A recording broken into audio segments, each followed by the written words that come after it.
The Sesh Podcast, episode 191, take one.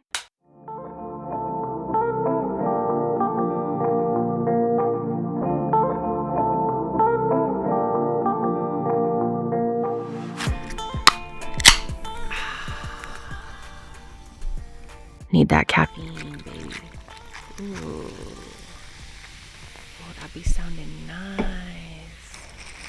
A little ASMR to start us all off here. Oh, there's nothing like a Diet Coke. Get you going. A bit of caffeine, a little bit of love. Yeah, that's right. Welcome back to the Sesh, ladies and gentlemen. As you can hear, well, I guess you can hear too and see that I am alone today. I am never fully alone. I've got my two besties over here, Sydney and Karelly. Hello. Thank you guys. Thank you for being here. Because today I am riding solo. I'm riding solo. Riding solo. I love that song. I actually listen to it almost every workout. It's a very like pumpy song. It is. Yeah, it gets you pumped up. Jason Derulo. I'm loving Cloud 9. My head's in the sky. I'm loving Cloud 9. That's how it goes. Oh, really? I'm looking up the lyrics right now. I just had to double check. So I always thought it was I'm living in Cloud 9. Yeah, I thought that too. Heads in the sky. I'm riding solo. I'm riding solo. I'm riding solo. I'm riding solo. So yeah. I think the intro is the best. I'm feeling good tonight. Finally doing me and it feels so right. Oh, time to do the shit I like. Going to the club and everything's all right. Oh, no one to answer to because no one is gonna argue. That's right. Janelle won't be arguing today. And since I got that hold off me, I'm living life now that I'm free. Yeah. What is the one part where he really goes off? It's like solo. Yeah, solo. Oh. Yeah. It's like SOLO. SOLO. Thank you. SO. Are you on the treadmill like that? I'm living my life and got a stress. No, yeah, I actually am. Like dancing? That's a great workout song. It is. I'm telling you, it's You really won't good. stop. You know what else I've been like loving recently? And I forgot who the TikTok creator is, but he posted a video recently where he was like listening to divorced mom music is the best. Like, oh yeah, totally. Pink. Yeah. Oh, I hate Pink. So funny. I like her as a person. I hate Pink music. Oh my God, I love Pink music. Really? What's that one song that There's one of like she has a good few like newer ones. Oh, I like her old music. Like, Oh, I can like new ones. What's your oh my favorite? God, I cannot think. All her songs just left my brain. The one where she's like, na na na na na na na Oh, I na hate na that. na. Am I gonna maybe just start a fight? So what? I'm still a pop star. Yeah. I got my rock moves. And Yeah, I don't need I can't do to. Pink. I can't. It's the same way I feel about Kelly Clarkson. Love Okay. Kelly Clarkson as a person. Hate her music. Like nails on a chalkboard. Like I like the older stuff, like Breakaway. Oh, the one. God, it was like my breakup song in 5th grade. Like the Hazel Eyes. Oh, Behind these hazel eyes. Is that it? Or maybe not. I don't know. You know, oh, fuck. Here I am once again. I'm torn Yes. into pieces. Can't deny it, can't pretend. Because I thought you were the one. to hear me out. I'm so bad at lyrics. I make them I'm up as I decent go. with it. I'm just not good at singing. Dude, Kelly Clarkson looks phenomenal. She does. She's been slaying it these days. Yeah. It's just, yeah, like really no hate. I love her and I love Pink too. And I Yeah. love her like acrobatic. She's always doing the most. Yeah. But yeah, just her. I can't do the songs, man. You know, you should check out, I don't know if you guys have, either one of you have watched Pink's like documentary. Oh, I've heard it's pretty good. Oh, it's so good. I gotta check that out. She's like a badass mom. I love a good badass woman documentary. Like Simone Biles documentary. Yes. I great. needed that. I was like in a time in my life, I was like feeling sorry for myself, feeling sad. And just Simone, she's just, Really? God, she's so fucking awesome in every way. Yes. I need to watch that. I And haven't people watched it. like hate on her for everything and like the amount of like scrutiny she's faced. She's the number one athlete in the world, really. I mean, Yeah. just set the precedent for all of gymnastics. They had to make levels for her. She's just They made like such a badass. She has her own moves, Yeah, she does. Yep. like named after her. Mhm. Really? Yeah. She's phenomenal. Oh, I She's need the to get best into her world. gymnast in the world. True goat. You do Wow. need to get in her world. Check out that documentary. It's Yeah. so good. Yeah. Definitely a feel good. Like I needed the pick me up and it delivered. Okay, yeah, I need that. It was very good. Well, yes, guys, today it is just me here on the couch. However, Sydney and Karelly have agreed to come sit with me because I don't like sitting down here alone. How does it feel down there? Very lonely. I don't think I've ever, because every time Janelle's gone, I normally have Josh or someone come record with me, or my dad at one time. I don't like recording by myself. And that's why like I love my channel. I'm very passionate about it, and have been doing it for so long. But now that I do so many shows with other people, I feel so lonely recording for my channel. And I just like wish I had someone to bounce things off of, or, it's like very hard doing a show by yourself. Yeah. And you're just talking to yourself. Yeah. All I have is my cat in there with me. Do you ever like talk to yourself? Oh, yeah. Well, and I talk to Darren. Right. He edits for me. So I have little conversations with him. And then he gets to respond to me days later. Like this morning he came in and he was like, oh, I had the same reaction to you as what you said. But anyway, now I'm just rambling. But yeah, poor Janelle, dude. I know. So sick. She even tried to come. She was in the office earlier this morning. I sent her home because she was she can't be on a podcast. She's hacking. She's drooling, sneezing. She's pretty gross. Didn't sound good. 30 hit her hard. Poor thing, got sick on her birthday. She's 30. She's very emotional about turning 30, as I'm sure she's mentioned on the show. But she was in a wedding, and it was a Sunday night wedding. And so she didn't get home until like 1 a.m., didn't get any sleep, and she's really sick. So yeah, she's not here. She needs to go to sleep. We are. And we have like a jam-packed episode with lots of interesting topics. So shall we go over the menu? Yes. What is on our menu today, you guys? So we're going to be looking at Brazilian poop facials. Delicious. Also, we have gotten endless requests to talk about Blake Lively and Justin Baldoni. It's Baldoni? I kept saying it was Baldoni.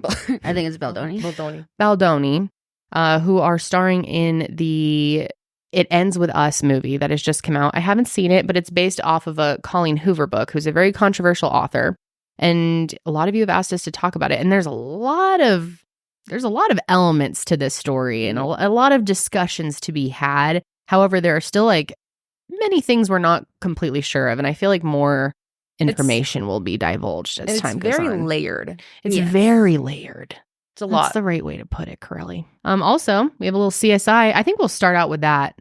Or should we go into poop facials? Or we also have the Disney wrongful death lawsuit, which is fucking nuts. I can't even believe this is real. Yeah. So we got to talk about that. But shall we start with Miss Poop? Miss Shitter. Yep. Miss Shitter. Okay, well, someone come sit with me. Who's going to come sit with me? I'll go sit with you. I don't like being alone over here. Bad vibes. Bad vibes.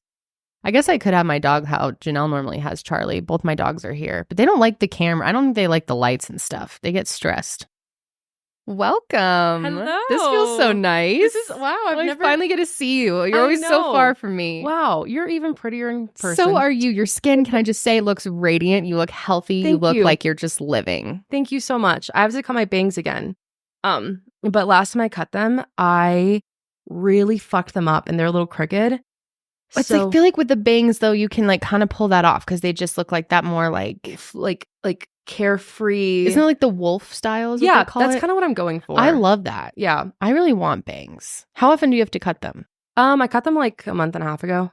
Oh, so not that often. No, I just cut them really short when I cut them, and I cut them crooked. So now I just want them to grow back. I'm gonna wait a little bit longer, I think, and then I'm gonna like try it again. Okay, because I did it really good the first time. They always look good. Thank you. You've gotten endless compliments on the bangs. They're really, they work for you so well. Yeah, I was gonna say, I didn't realize how big my forehead really is. No, it's not. I feel like it's a very small forehead. It's not big. It's a sizable forehead. It looks like a normal forehead and how it should be. Well, thank you. I really want to cut Holly's bangs. I've never cut her hair and I'm like very emotional and weird about it. And my stepmom used to do hair. So when we went to Costa Rica with them, I actually brought a pair of scissors that had like the safety tips because I'm like freaking about it. And I was going to have her cut her hair. And then I got too emotional and wouldn't let her cut it. Are you going to save her hair? Yes, of course. I need to get a lock, but I don't want to cut any length off of the bottom. I'm able to like keep it pretty maintained, but it's just a little bang look. It's so cute. I love it. She has them naturally right now, but now they're getting like into her eyes. Yeah. Little kids with bangs are so cute. It's the best. They're so cute. I had bangs growing up too. Yeah, she needs to have bangs throughout her childhood. Yeah. It's adorable. That is so cute. She has beautiful hair, by the way. It's so blonde. And I really got to give credit to the Hello Bello leave-in condish. I think For that's babies? what really makes it shiny and nice. Yeah, it's like for babies and it's not greasy. Oh, it's not. I love the Hello Bello hair care products. Not sponsored, but we could be. Check it out. Reach out. Or didn't they file for bankruptcy? I don't even know how I'm still getting these. Or maybe they're still open. I have never heard of this brand. It is Dax Shepard and Kristen Bell. I really like her. Oh, I like Kristen Bell. She's a good voice actor. Yeah, she is. What is she in? Wasn't she not Jimmy Neutron? She was Jimmy Neutron. She was Carl. No, she wasn't in Inside Out, right? That's Amy Poehler. But Kristen Bell's definitely in something. I want to say, is she a Rugrat? What? I feel like that was before her time, maybe. Or no, maybe. She quite young. What am I thinking of? She's like voiced Timmy Turner and... Oh, she's Anna in Frozen. Oh, yeah, right. Frozen. That's what she is. Here's a hot take. I hate Frozen. I agree. I think it's one of the worst Disney movies ever. Oh, Sydney loves it. I know. Do you really? I do. I went through a very big Frozen phase in college. You did. I remember it well. Yeah. I know you always wanted to watch it with me, and I was like, oh, Frozen again. I know. I mean, I don't really watch it as much anymore, but Just once a month. I love the woman that sings it. Oh, Idina Menzel. I think she's I almost said phenomenal. Meredith Marks. Yeah, I like her a lot. Yeah, she's got some good songs in there, but I don't know. I feel like the plot line is lacking. Yeah. There's not enough humor in there for me. I don't think Olaf's very funny. No, it's I get it. I agree. It's not Yeah. either. You know what, though? I agree with that. And I'm kind of moving into other like Disney movies. Yeah. Like we've talked about. Like Yeah. Elemental. Oh, Karelly, you yeah. really need to watch this movie. Elemental. Me and Sydney are the biggest fans. Really? Yes. I haven't watched that one yet. Oh, you need to. I think it might be one of my favorites ever. Really? It's so good. It's so It's up there with appealing, Inside Out too. to me. It's about it's about elements. Yes. Yep. But it's like got this whole, there's a lot of like racial discussion. Right. And the writer of the movie, the director, I watched a whole behind the scenes with him, and he based it off of his childhood and coming to New York as an immigrant. And so it's kind of, you can even tell it's sort of based off of isn't it called Chinatown in New York? Yeah. Yeah. It's about like discrimination Okay. between The elements. the elements. Yeah. Yeah, like the fires kind of are discriminated against by the others, and then there's like a forbidden romance between a fire and a water. Oh. It's so good, and the music is amazing. When did this come out? So good. I have that song like literally on my Spotify. Me too. I listen to it in the shower all the time. I So love it. good. I'm so disconnected from Disney nowadays, I feel. Like I was for a long time watched too until I it- had a kid. Yeah, I was gonna say, are you guys watching lots of Disney? Yeah, we just showed her Inside Out. She loves that. She loves Toy Story. One of her favorite movies, though, is just the classic Lion King. Oh, that was my favorite as a Mhm. kid. It's so good. All-time favorite. But when Mufasa goes down, Oh, she's like, Oh. oh no, he's seeping. Like, yeah, seeping forever. Oh, that I is know. so sad. I know, it's so sad. Mhm. But yeah, good stuff. Which actually brings me to Disney Plus. Right. Maybe we'll go into that story instead of poop. Let's start with the Disney story. Can't even believe this is a thing. I feel like Sydney's a little bit more of a Disney fan than I am. Yeah, Well, she's a I'd hardcore say Disney fan. I'm a pretty big Disney fan, but this is a little bit upsetting. Yeah, Yeah, this yeah. is another random Disney. Have you ever seen Brave? Yes. Yeah, with Okay. Merida or whatever. Yeah. Yeah. Did you like that one? Yeah, I remember love, liking that. I love that one. Yeah. I think Merida's my favorite princess. Yeah. Is she a princess? Yeah, I think she's considered a princess. Yeah. Mm. Coco is still my favorite. Oh, I love Coco. just I think have it's so not beautiful. seen Coco. So good. Everyone tells me to watch it, but I'm scared because I've heard it's very emotional. It's so emotional. Like It's it's, so so good emotional. though. It's Okay, I'll watch You know who it. needs to watch it? Janelle. yeah. Because of her fear of death? Yes. Because it has a lot of themes It- about that, right? It's about like, it's about like being forgotten after death and stuff. Yeah. See, Janelle would have an but- existential crisis. But it honestly, like it, I don't know. It changed my view on it a lot. to Really? be That's what honest. my Yeah. sister said too. It is so good. I'm going to watch it by myself first before I show it to Holly. Yeah. Oh yeah. Not that she would understand it anyway. Yeah. It's like one of the most beautiful Disney movies, I think. It's Yeah. so colorful, and dude, like literally after I watched it, I was in North Carolina when this was like it came out or whatnot. I like made my own ofrenda. Did you actually? Yeah, That is so yeah. cute. No, literally, like I like make sure that like I remember like my loved ones. I'm like, because like we never really celebrated Dia de los Muertos, that's what it's about. Yeah, right. Like Day of the Dead. But it like kind of like made me like learn a little bit more about it because like I mean that's my culture, but like we didn't grow up celebrating it at all. Yeah. And I don't know, it's such a great movie. And to see it. it just like, I don't know, like it makes me value the people who are alive a little bit more. You know what I mean? And like That's just always a good. make sure that like, you know, like make sure that I have like my loved ones in mind. And Yeah. Keep them alive in my head. Yeah. Yeah. In my mind, in my thoughts. Yeah. Yep. Like even when they're gone though too, it's like they're big about keeping even like the ones that leave Alive. there, yeah. like celebrating them. Yeah. So. That's I love that. I need to check that out. I've heard the visuals are very or the art is very similar to Encanto. Yeah, it is actually. Yeah. I would say Coco's more colorful, a little bit more Really? like, yeah. Okay. Yeah. It is. Does the character die during it? Mm-mm. No. Mm-mm. Nobody dies. Okay. No, nobody dies. I don't think. I can handle it. I'll Oh, watch is it. That's not true. Disney does have death in movies. Oh, yeah. Or Bambi. Bambi. Mom gets shot. God, Never watched Bambi that. is so sad. Bambi's fucking crazy. I can't believe that's it just it kind of gives me like this weird like chilling feeling. I know. Thinking about it. It was brutal.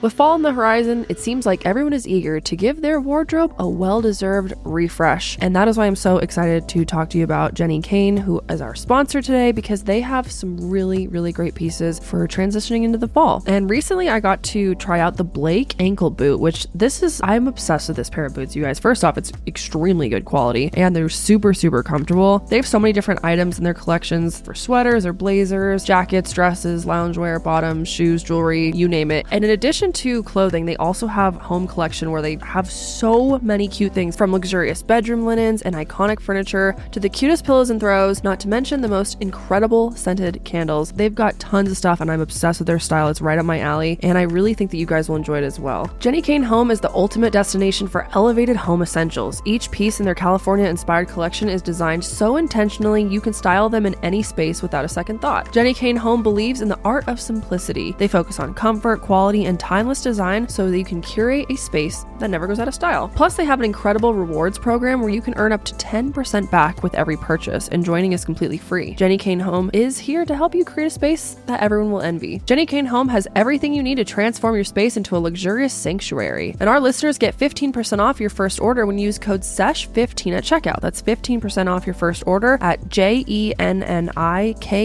JENNIKAYNE.com. Promo code SESH15. Curate your dream home with Jenny Kane. Okay, so why are we talking about Disney? Well, because we wanted to, but also it does make a nice segue. We're going to be going over what first kicked off in 2023.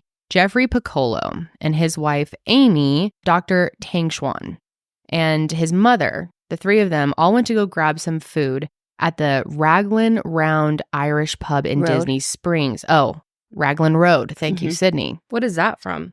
I've been to Disney Springs, I believe. This is Florida, right? Yeah. Disney World. Yes. I think I've been there at some point. My grandma lived in Orlando, so we went to Disney quite a bit when I was a kid. It's like an Irish pub. Just Okay. like it's not really based off A movie or anything? yeah. Oh, okay. Okay, because Disney Springs isn't as like themey. Right. Is it almost like, is it like downtown Disney, like in California? I'm guessing Well, because so. there's a downtown Disney in Orlando too. Okay. So it's I think just it's more where of like more of a shopping, Yeah. like low key. okay, But like a it's little still mall. really close. I don't know, like in relation, but they were on a vacation to Disney World. And they chose this place because both the restaurant and Disney reassured them that they had proper safeguards to protect patrons from food allergies. And this was extremely important to them because Amy was highly allergic to dairy nuts, like severely, which, God, that would be so hard to have a severe addiction. Really shout out to You mean everyone out there. allergy? Oh, what did I... Addiction. Dude, I'm telling you, my brain ain't be working so well. Ain't be today. working. But seriously, an allergy, a severe allergy, life-threatening allergy would be the worst. Mhm. Oh my God, I can't even. And especially to dairy and nuts. Like Yeah. dairy is in every, I Such mean, a big thing like that. Nuts are pretty, that's a pretty big allergy. So I feel like people are a little bit more conscious of that or cautious of that. Yes. But with dairy, like That's even in everything. even cross-contamination Mhm. can really, hurt someone. Yeah, and it makes everything harder to have to plan ahead and like check the restaurant, and like you're putting a lot of trust into where you're eating. Mm-hmm. Oh yeah, really, to any of you out there who suffer from allergies, that's horrible. Traveling would be a friend- neyemare. Yeah, Like, totally. Well, I had a friend who had a really, really severe celiac Oh, disease. that's horrible too. And they just didn't go out to eat anymore. It sucks. Like you don't have the luxury totally sucks. luxury. I guess the privilege, I guess, to Yeah. go eat and, you know, not have to worry about whether your broccoli touched a piece of bread or something. Right, You know? right. Yeah. Everything that you get. And yeah, it's just like so inconvenient to have to plan everything around that.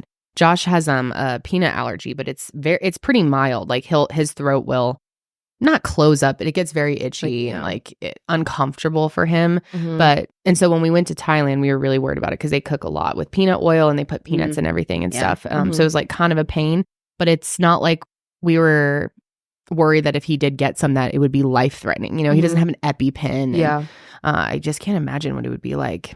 So when she was at the restaurant, she told the waitstaff multiple times about her severe allergies. And according to the lawsuit, when the food actually arrived, Amy and Jeffrey asked the waiter one more time, confirming that the food was allergen-free, and the waiter clearly stated it was all good to go. And Amy had ordered a vegan fritter, scallops, onion rings, and a vegan shepherd's pie. Which, I mean, thinking about that should all be free of any of that. I mean, Should be. maybe the you know, the mashed potatoes or something, you know what I mean? Yeah. But a vegan fritter, scallops. Scallops is like a type of fish, right? Yeah, what are scallops? They're like kind of they're like shell. Oh, it's like a shellfish. a mollusk. yeah. They're I'm pretty sure mollusks. mollusks. Yeah, Yeah. mollusks. Like I a like- mussel? I like scallops. Kind To no. aim Aren't they mussel? like bottom dwellers at the ocean, in the ocean? It's like those little white circles, right? Yeah. Okay. Mhm. Okay. They're really good. I like scallops a lot. I love scallops, especially the little ones. Mm. But anyway, around 45 minutes after they ate, they were shopping, and Amy started to have a hard time breathing and then collapsed to the floor. And she was able to use her EpiPen before passing out, but the EpiPen only buys a person time. It's, you know, it's temporary, kind of open the airways and stuff. But it's essentially supposed to keep you alive until you can then get to the hospital. Because it's like a shot of adrenaline, essentially, right? Yeah. It's like that's when they have to put in the leg, and Yeah, I it's believe like that so. adrenaline shock. Yeah. Mm-hmm. Yeah. Mm-hmm. Some people, that's all they need because their allergies are. But like when you have a severe allergy, it's not the It's not gonna reaction. completely not- stop right, it. It right. just gives you a little bit more time to get to the hospital. exactly. So they did get her to the hospital. However, unfortunately, Amy did end up passing away at the hospital.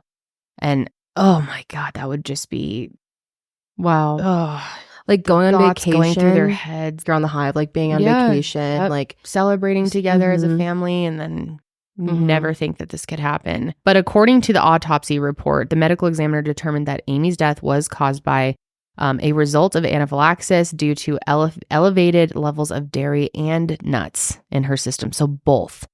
And in February of this year, Amy's husband decided to file a wrongful death lawsuit against Disney, as he absolutely should have. And he only was seeking $50,000 in damages, which is, yeah. not that much, honestly. Especially for Disney, that's I know. pocket That's change. dude, that's like 2 minutes. Yeah. You Yeah. know? Literally. However, in May, a new legal filing from Disney claims that the lawsuit should be dismissed because Jeffrey signed up for, get this, a 1-month trial of Disney Plus in 2019. And by registering for the account, he had to agree to the subscriber agreement and terms of use. Cannot even believe this is real. The terms of use in the subscriber agreement include a binding arbitration clause.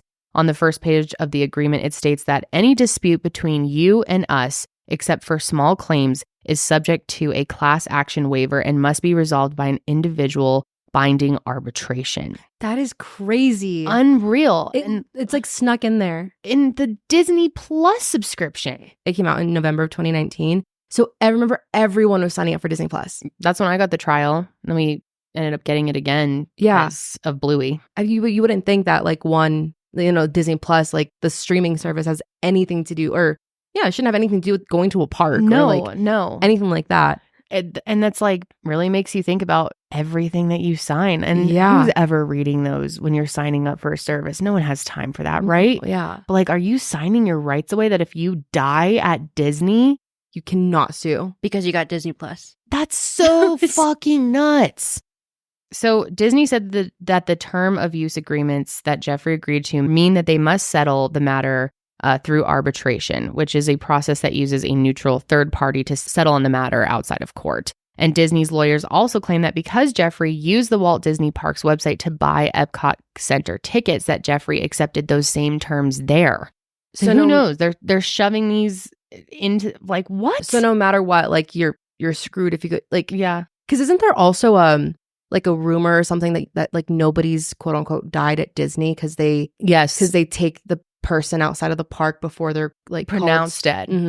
I've heard that. I don't know the details or not. Neither, or maybe yeah. we've covered it at some point. I feel like you did on your channel a long time ago because I think It's possible. Yeah. I vaguely remember there is something like that. Like no one has ever been pronounced dead in the Disney parks. That they Really move them outside and then pronounce them dead off property. Wow, I did not know that. And I think it's because of bad press. They don't want the bad press associated with that. Yeah. And I don't know. Maybe we should look more into that and make sure that's true. But that's definitely a common conception that people have. Okay, so it says prior to 2001, Disney was not required to report incidents to the state authorities, but they have had to make reports since.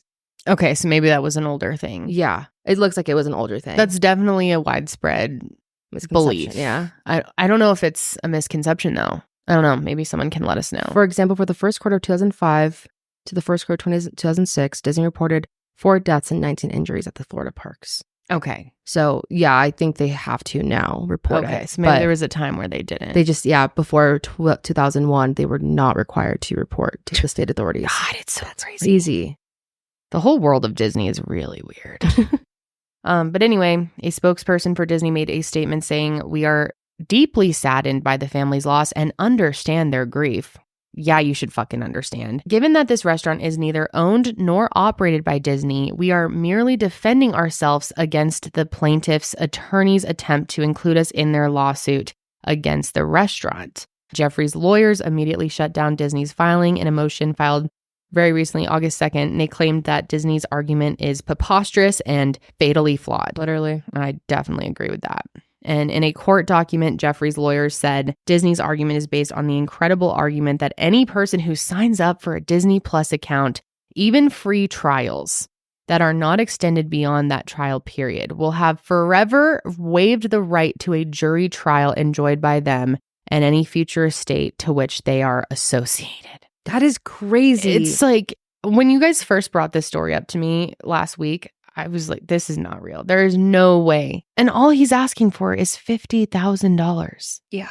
Like you said, they just, what?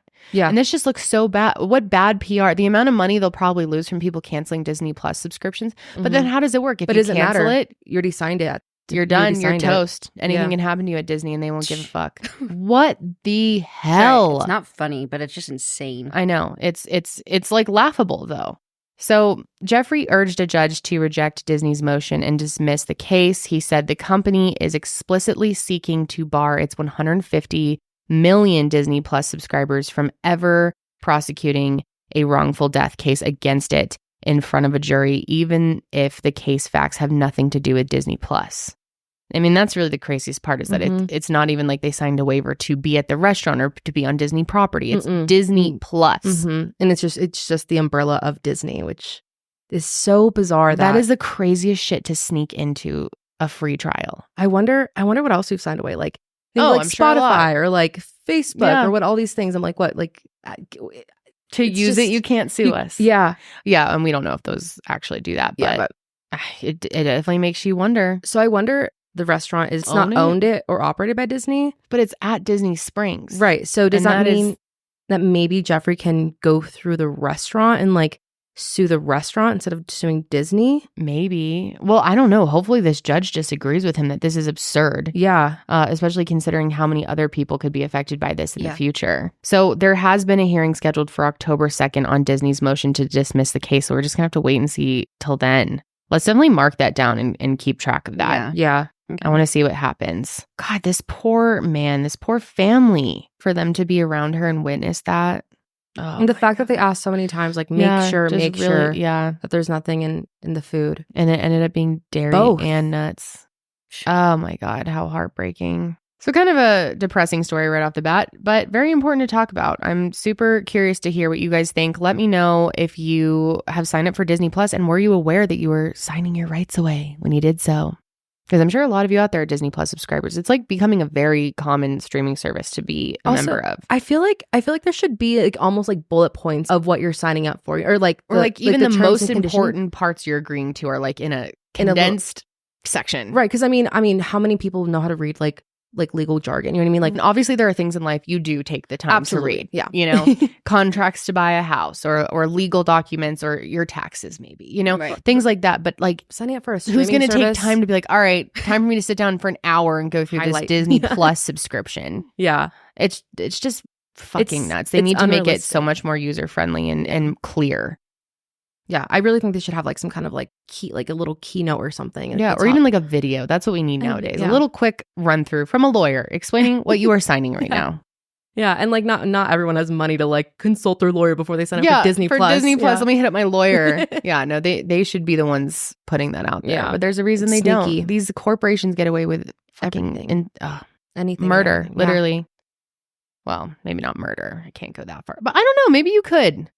I mean, she's really putting her trust into this restaurant and And she made has, it very clear. she had just the same amount as right as you or me who don't have allergies to go Yeah. to this restaurant. You know what I mean? Mhm, Like mhm.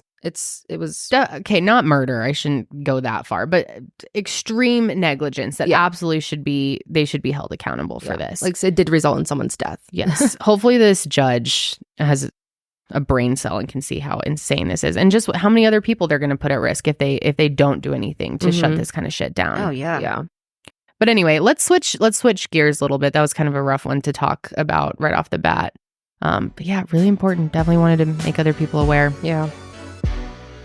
So I've talked about this on the Sesh many times, but I struggled with acne for years and years in my 20s, and I finally feel like I've gotten it under control in a good place, which is awesome because obviously acne is painful and I don't like it and I don't want to have it. But another reason why I'm so excited to have clear skin is because I feel more comfortable trying, different skincare products and really branching out. And so recently I've been using OneSkin and I'm very, very impressed with a couple of their products, specifically the face topical supplement. I love this stuff. It's really lightweight. It doesn't feel like sticky or anything. I hate when face creams or just skincare in general feels super heavy on your skin or sticky, but this stuff makes my skin feel so smooth. OneSkin's topical supplements are powered by their proprietary peptide OSO1, scientifically proven to target the dysfunctional senescent cells that are starting to accumulate around the age of 30. And guess how old I am, guys? I'm 30, so this is right up my alley. These cells specifically are the ones that make your face look really dull and dry and are more prone to lines and wrinkles. I used to have really oily skin, but as I've gotten older, my skin's changed and I've gotten a lot more dry, so anything that can help with the dryness, I am all for. Plus, all of OneSkin's products are for face and body, including their new mineral sunscreen, which is awesome, and they're backed by lab and clinical studies, and they have more than 8,000 5-star reviews. They combine tissue engineering, data analysis, and cutting-edge longevity science to create the world's most effective product to target skin aging. And OneSkin believes that the purpose of skincare is not to just improve how we look, but to optimize our skin biology so that it is more resilient to the aging process. OneSkin is the world's first skin longevity company, and by focusing on cellular aspects of aging, OneSkin keeps your skin looking and acting younger for longer. So get started today with 15% off using code SESH at oneskin.co. That's 15% off oneskin.co with code SESH. And after you purchase, they'll ask where you heard about them, so please support our show and tell them we sent you. In other news, we're going to be talking about poop. And facials. Yes, this is one way to get pink eye. For God, you can get pink eye from buttholes. Yeah, you can get pink eye from someone like farting on your pillow. Yeah. Really? Oh yeah. Have you seen Knocked Up? Yes. They all fart on each other's pillows. Oh yes. Okay. I didn't know that It's poop particles. Ew. Have you ever had pink eye? I have. Yeah. Oh, you have? You've never had pink eye? I've had it Knock as a on kid. wood. Yeah. Knock on wood, no, never. I feel like it's a kind of a common thing Oh, it's as very a kid, common. like because you're just farting people's eyes or what? no. I mean, I don't think it's always from Kids shit. aren't washing their hands. Maybe it's not always from shit, but I think for the most part, the main culprit is getting Yeah. poo particles in your eyes, which is what makes this next story so insane. So this woman is going to get pink eye at some point if she keeps this shit up. Literally. Oh, I guess contact with droplets from the air after an infected cough or sneeze. So it's bacteria, but yes, it's Because, yeah, you can get pink eye from someone else who has pink eye. Yeah. yes, It's super very, contagious. very contagious. Yeah. Mm-hmm. Ugh. When I think about it, my eyes like always like water. Thank God, I've never had it. Ew, like remember when your eye would be like all crunchy closed? Oh, yeah. What? You wake up, you can't open your eyes. Yeah. Ooh. God, I don't think I've had it as an adult, but I definitely had it as a kid. Yeah. At least once or twice. Probably from poop.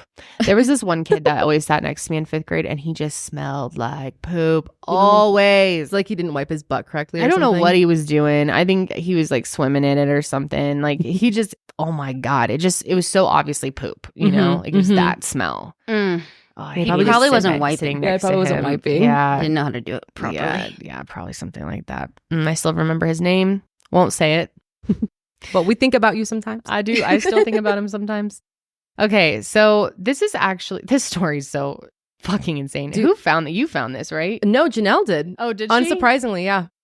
This is right up her alley. This is right up her alley. Okay. When I was researching this, oh my God, it was rough. I literally like went to the bathroom to like gag. Yeah, a you were not handful of getting times. nauseous, huh? I was getting so nauseous. I I was was for your service to this show. Yeah, Mhm. seriously, because I couldn't. no. Cindy's like, she's like, I can't look at. She's like, I can't do this. And I'm usually like, I don't get grossed out by things. You took one So- for the team. Yeah, Yep. yeah. Yeah, Mhm.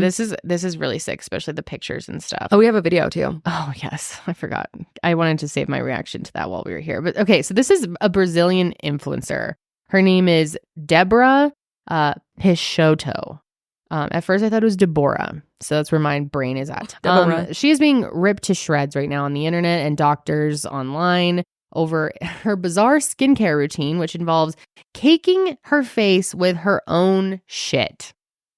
You heard Mm. that right. That's exactly what is going on. Homegirl is putting poo-poo on her face. Dude, you are getting pink eye 1,000%. It is God. going to happen. If you can get it just from a fart in the air, you're going to get it from wiping that near your eyes. And she puts it up close She to her eyes. is putting it close up to her eyes. Like, between her eyebrows and everything. She literally has to put a clothespin on her nose to like not smell it. So she's a Brazilian model, actually, with a decent sized following, 660,000 followers over on Instagram and 2.7 million on TikTok. But yeah, she's got a knack for weird beauty routines. And I mean, I will say her skin looks good. The girl's beautiful. But she's glowing. She's looking. Maybe I should put poop on my face. What if you Because put my Holly's skin's poop? been rough lately. I'm Oh sure my Holly's God. poop is probably more pure than A little- yours. Yeah, probably. Oh, I bet it'd be even more of a risk to put someone else's poop though on your face. Yeah. It's gotta- Yeah. I don't It's think like your own microbiome. Don't at advise least. it. Okay, so Deborah pulls out containers of feces from her fridge and then shows the contents on video and then smears it all over her face like a mud mask. And yeah, like I said, she uses a clothespin to pinch her nose shut and protect her from the stench. And then leaves. Karelly wrote this so funny. Leaves the turd mask on for several minutes before washing it off. And in the end of the video, she shows her glowing face, and it is glowing, and claims that this skincare routine stopped her face from flaking. All right, let's take a look. I mean, I'm getting pretty desperate with my skin lately. I've been having breakouts once Are you again. flaking it's so too? annoying. And I've just got zits. Hormonal acne. Well, I mean, I don't know Thought if you I want was to finally rid of it. It's like it- back. on an open wound on your face. Yeah, it sounds really stupid. Yeah. Oh. No, I will not be doing it. I will not be doing it. I'm about to throw up. I already threw once today. Yeah, Sydney, if you need to leave. Okay. Sydney, you want to tell them what happened to you? Yeah, I'll share. So I picked up a birthday lunch last week, and literally beef juice spilled all over my car, and it's been Yeah, smelling. she was picking it up for the whole office Yeah, so this for one of our guys' birthdays. Oh, it's been really hot here, so I got in my car this morning, and I threw up on my way to work today. Yeah, God. Yeah, it's really Did bad. Josh tell you he wants to detail your car? Yes, he Okay, he good. offered that. Yes. Yeah. Can I Beef juice in the car. You wanna come I want smell to it? smell it before you. I think I will take a whiff too. Okay. Dude, it reminds me of when we were in college and I was hosting like a breakfast thing, and I went and picked up a giant thing of eggs from Golden Corral. Oh. And it was like, I don't even know, there was so much liquid and like buttery juice in the eggs, and the whole container spilled. I had egg juice in my car for like weeks. Ew, dude. It that's was nasty. sick. So I feel your pain. It was bad. Yeah. And then it gets worse the longer it's sitting in there. Have you guys seen the guy on TikTok right now who got like some blue cheese in his car? Have you seen that? blue cheese in his car? Yes, he like spilled some blue cheese in his car, and then the whole car is moldy. is moldy with blue cheese. Dude, It's like shut- growing all over the seats, and then recently he got like a infection from it. Look at the Ew. pictures. You see that? It's Yeah. all over the car. I hate blue cheese. And then obviously it's summer and sitting out in the sun, it's like growing like crazy. If you scroll down on this page, it should have the video. Oh, He yeah. said here your it car got is. the cheese touch. Are we gonna watch? Yeah, put on the sound. I can't make this shit up, y'all. We spilled blue cheese in the car, and now the car is covered in blue cheese mold. Even in the back seat, too. I Look. kid you Come on, fucking touch it, though. not. Look at this shit. It looks like cat hairs or like soap is stuck everywhere. That's from blue cheese. I can't make this shit up. That's y'all. so It looks crazy. like soap suds. Yeah. Yep. And then now he's sick, too. Ugh. So bad. Yeah, it's mold. Okay. So shall we watch the video of Deborah? Loucura que fiz na vida. Passei coco no rosto pra hidratar. That's her own poo-poo. Ugh. She's not even had the clothespin on yet. How are you doing this? Do you think why do you think that this can't be real? Like she's not really using poop. Maybe it's like pudding or something. God, that's so nasty. Whatever. It sounds so funny. It sounds like yes, or I don't know, some video game I'm thinking of. Dude, imagine like What's the game that you like? Animal Crossing. Yeah, it's like Animal It does sound like Animal Crossing. Do they talk in that? Kind of. Ew, and then she's just like wiping it off with her hands. Like, look how close it could get in her eyes drip. 300 vezes. Não é que minha pele Ew, I wonder if her face smells. hidratada. Her face is very Gente, hydrated. que loucura! It's Tô agora com uma crazy. pele maravilhosa. Ele não Girl. quer chegar perto de mim só porque eu passei cocô no rosto. E qual o problema? Já saiu o cheiro. That guy behind her is Saiu totally sim. judging. Mentira, Your husband. mentira, gente. A minha pele tá maravilhosa. Olha pra isso. Mentira, maravilhosa. He's like going like this with his nose. I Ugh. understand the smallest amount of Portuguese because it's similar to Spanish, but the text at the beginning of the video says, the craziest thing I've done in my life is put poop on my face to hydrate, and it resulted superbly. It worked well. Okay. Yeah. All right. So I wonder if did she go into the toilet and fish it out, or did she like poop in a catch cup. it in a cup? I think she looks like she caught it in a cup. God, that's so fucking crazy. I'm with you. I don't know if I believe this. Dude, okay, but also I put at the end of the outline, but this girl also was known, and she's known for period facials. Yes. So she used to put period blood on her face. I think I remember seeing it at the time. But I cannot find anything about I don't know if she like made it in a video. Also, like I said, her videos are in Portuguese, so I don't understand it. So maybe she did talk about it in a video. And that was different than the vampire facial thing, too. Yeah, Because that was like an this is- actual that was, like, at a blood. service. Yeah. And that's where they're like like And that's animal? poking or something. I don't know. Oh. I think that's with your own blood, but not your Yeah. vaginal blood. It's a form of PRP. So they basically take the plasma out of your blood, Spin it, spin it, and put then it back in. put it in your face. Yeah. Yeah. It's like a regenerative. So she decided to do it after reading online that it could prevent aging. And there are plenty other great products on the market that prevent aging. Tretinoin, hyaluronic acid, niacinamide. Does it niacinamide? I don't know. But Niacinamide, there's yeah. plenty of anti-aging products. Retinol.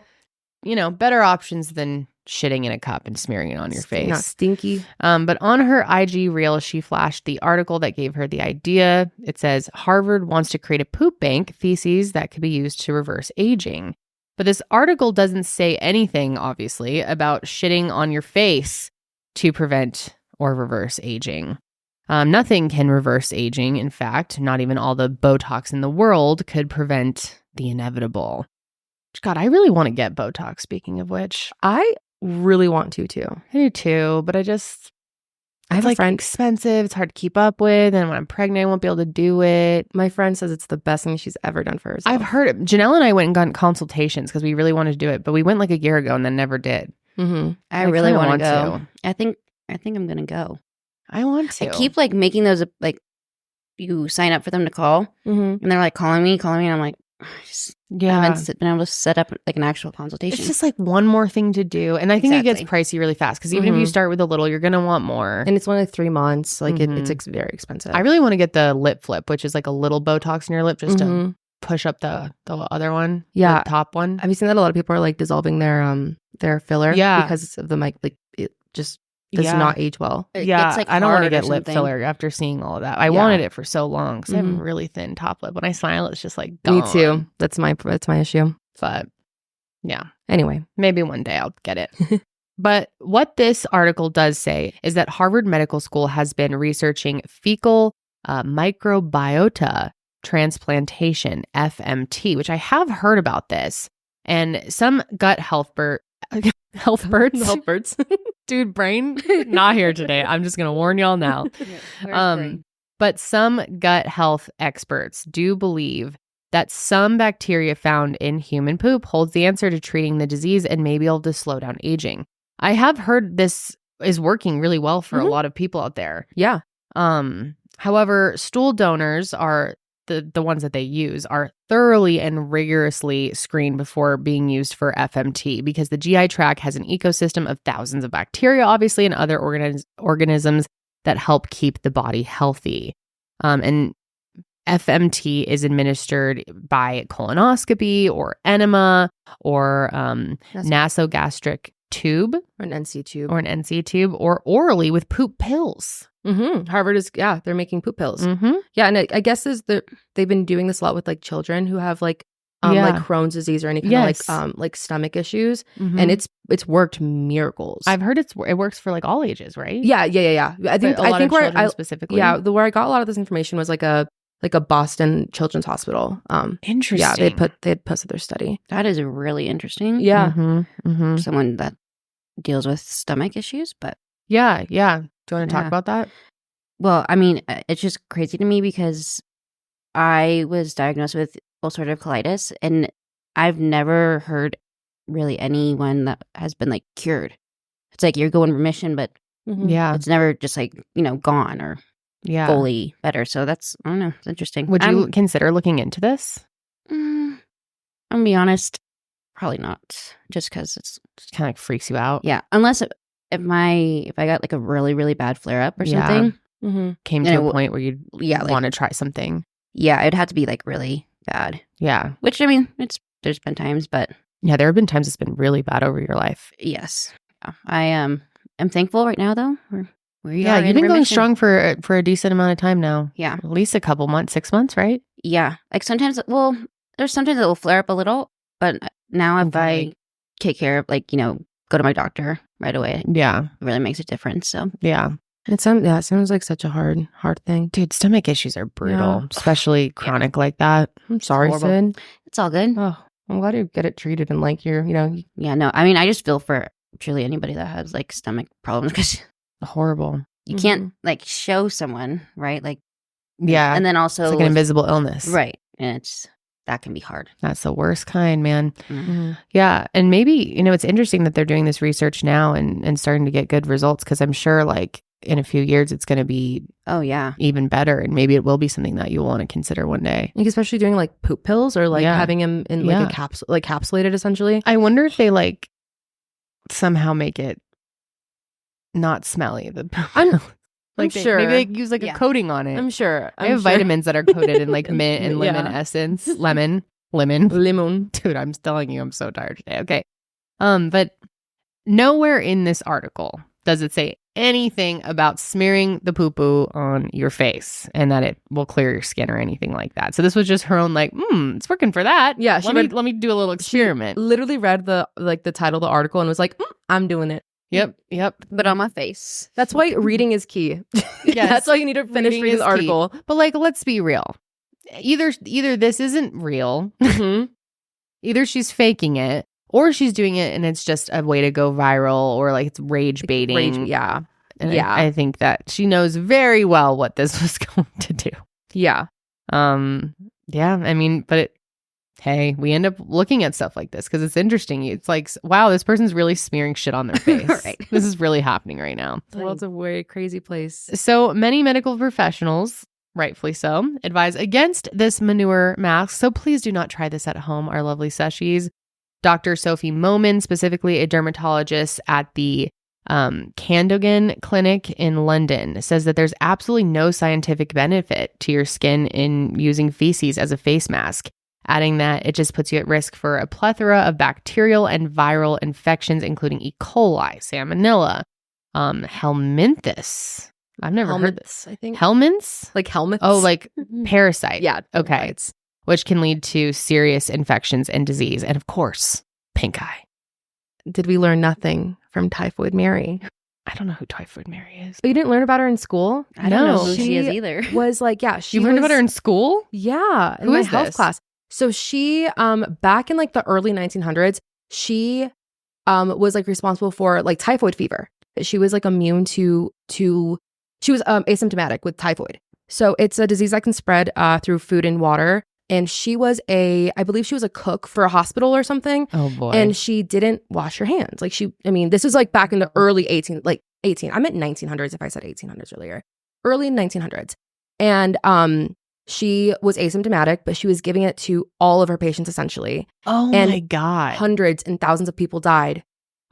It says it's like a bacteria related to salmonella, like food poisoning. Yeah. Oh. And it a lot of the time it comes from like, again, like not using the correct like sanitation. Mm-hmm. Yeah. Ew. So she was, Lots of that back then. She was like she was quarantined, like they studied her. She didn't know she had it, obviously. And like, Yeah. back in the it was like 1909, I think. She's like, why are all these people getting sick? She's like, yeah, I just took a shit and I didn't What wash could my hands. happen? Yeah. Oh, that's sick. Okay.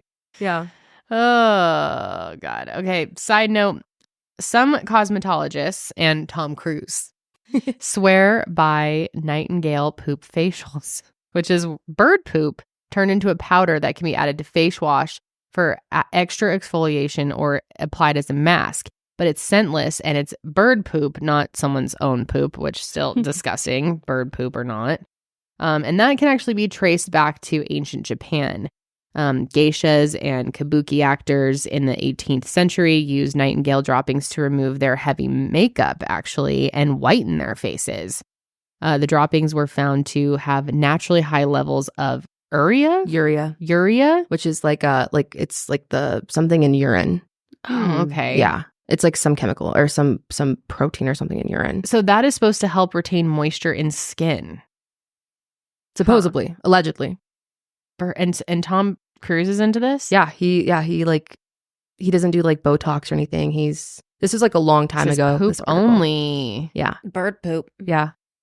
It's like $40 Maybe I on should Amazon. Try this out. Oh, you can just get it on Amazon? Yep. It's called, it has a, I don't know if I can pronounce it. Kind of reminds me of like the snail mucin thing. It's called Ugushu's Poos. Ugushu's poos. We should order some and have you and Janelle try. Yeah. I could be down. If it's sold on Amazon, I'll do it. No, and it's like literally like $40 on Amazon. And a lot of people swear by it. Like the person who wrote the article where I got this information from, she tried it and she's like, actually, it kind of works. She's like, my face is shinier and softer, but So it also has guanine. which is shit. Okay. It's a type of shit.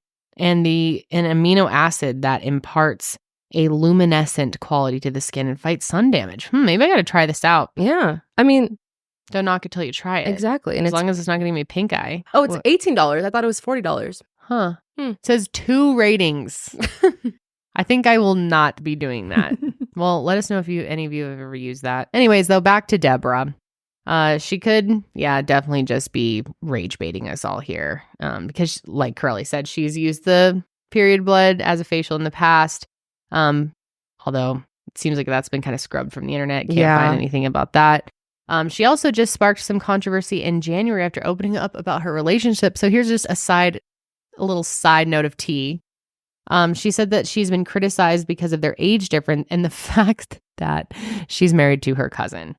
And in case you're wondering, the age difference, she's 30 and he's 59. And she said it was love at first sight when she first laid her eyes on him at her dad's house. They hit it off immediately. Apparently they have a lot in common. And just after 4 days of dating, they moved in together. Within 3 months, they were married. So was that the guy that was sitting in the back? Mhm. Yeah. That's her okay. husband. Yeah. All right. And I guess she got a tattoo of his name very soon after they met. And that's when he moved. That's when he asked her to move in. When did they meet? Didn't they meet when she's a kid? She was probably like in her they've been married for 6 years. So she was probably like in her early 20s, mid 20s maybe. Which, hey, they're both consenting adults. Yeah. The issue is the cousin. The cousin part. Yeah. That is the I think problem. it might be second cousin. Okay. You have your second cousins and your third cousins. That's more Christmases, right? No, Mean Girls. Close enough. Close enough. Yeah, they've been married for 6 years now. So Yeah. True Which love. is interesting. She's just an interesting person. And he's like, the poop. He's in the background going, He said no. well, would you guys try it? Let us know. Please don't, though. On a serious note, you're gonna get pink eye. Try the if you try the bird poop one. The bird poop Yeah, could be good. that one's could be good. That- Maybe we really will try it. Maybe we should look into other brands. Thanks for having me here with you. This Oh was my fun. God, thank you. I know it's so fun. I Yeah. love having you down here. It's kind of I don't know. It's so different. Like, Does it being- feel different over here? A little That's how bit. I felt when I sat over there when Jared was here. Yeah.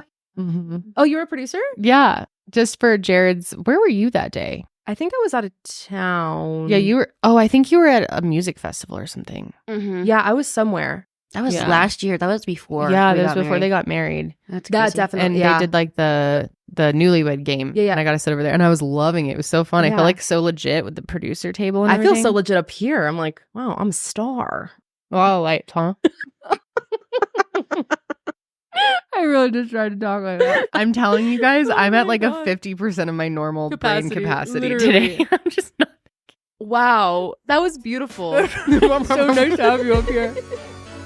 Parents out there, you know how fast your kid or kids are growing. It's honestly insane. You buy them some clothes, you think, oh, this will last me the next couple months, and then they're grown out of it in what feels like a couple weeks. Well, all that can change if you get clothes that are the right quality, the right material. You guys have heard me rave about bamboo clothes for babies and how worth the money they are because they're gonna last way longer. And Posh Peanut gets it. And I'm so excited to have Posh Peanut as a sponsor because they are one of my favorite brands for our daughter. I have so many cute pieces, so many cute jammies, but also they make a lot of going out clothes. I actually just got Holly this adorable jumpsuit from Posh Peanut, and it has a really, really pretty floral design on it. I also want to get it for her in PJs, perfect for fall. Their pieces are made with ridiculously soft viscose from bamboo that stays soft even after you wash them over and over again. They also hold up really, really well in the wash. Their high quality fabric is 4 times stretchier than cotton, so it grows with your child. It's also breathable and chemical free, which means they're delicate on your baby's sensitive skin. Posh Peanut makes thoughtfully crafted, beautiful, stylish clothing for kids and families designed in-house, from beautiful florals to your favorite brands such as Hot Wheels, Disney, Hello Kitty, and Barbie. Posh Peanut is made for infants and kids, but they also have sizing for moms and dads if you want the whole family to match. And if you're not a parent, consider this the perfect gift for anyone with a little one. And right now, guys, Posh Peanut is offering our listeners 20% off your first order with promo code SESH. That really gives you a nice discount. I would definitely take advantage of that. Just go to poshpeanut.com/sesh and use promo code SESH for 20% off your first order. Once again, that's poshpeanut.com/sesh with promo code SESH.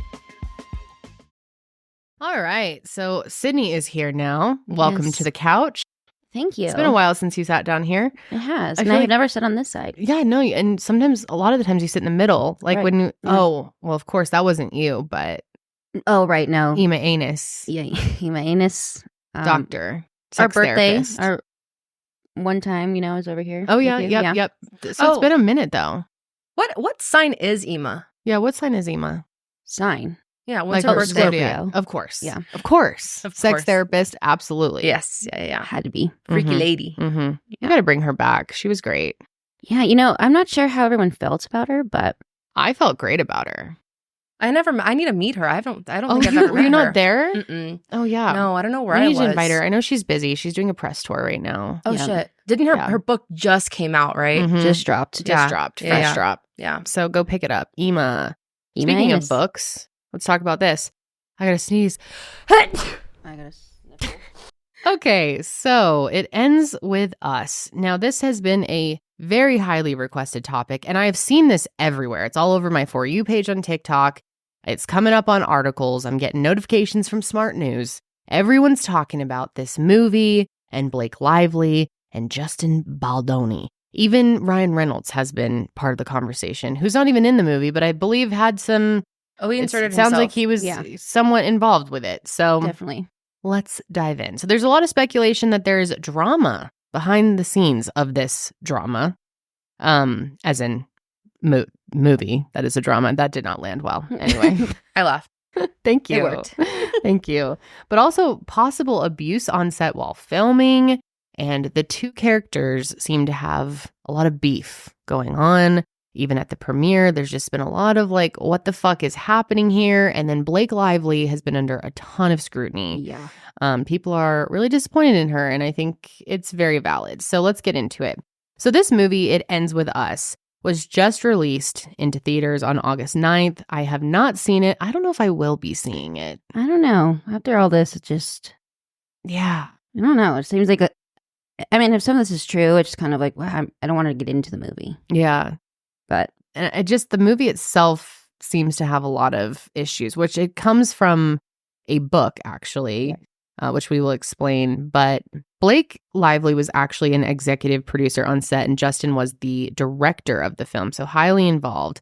Now, Justin Baldoni, I didn't know he was in Jane the Virgin. yeah, I watched like a season of that show. I didn't really really watch with it, it. so I didn't know him. I You liked I that really one, liked right? that show. Yeah, Yeah? I didn't. Really? I never finished it. It got to like season 5, maybe. I got really close to the end. I never really liked his character, honestly. Really? And I honestly didn't even realize that was Justin Baldoni. Was he like the love interest? Yeah. Okay. He was like he was the one whose sperm got Jane pregnant. Oh, okay. Yeah. So he's like the main. And then Blake Lively, she's mostly known for Gossip Girl, Gossip right? Girl, I yeah. never Yeah. watched that either. Oh, I loved Gossip Girl. Really? Yeah, I People love loved it. Gossip That's a Girl. cult Jared following. loved it. Like, Like did he? he watched it in college, but she's also on the Sisterhood of the Traveling Pants. That's where I know her Yes. from. I love the Sisterhood, I of the love Traveling such a Pants, good the movie. books, all of the movies. Oh, great. That's like really all I remember her from.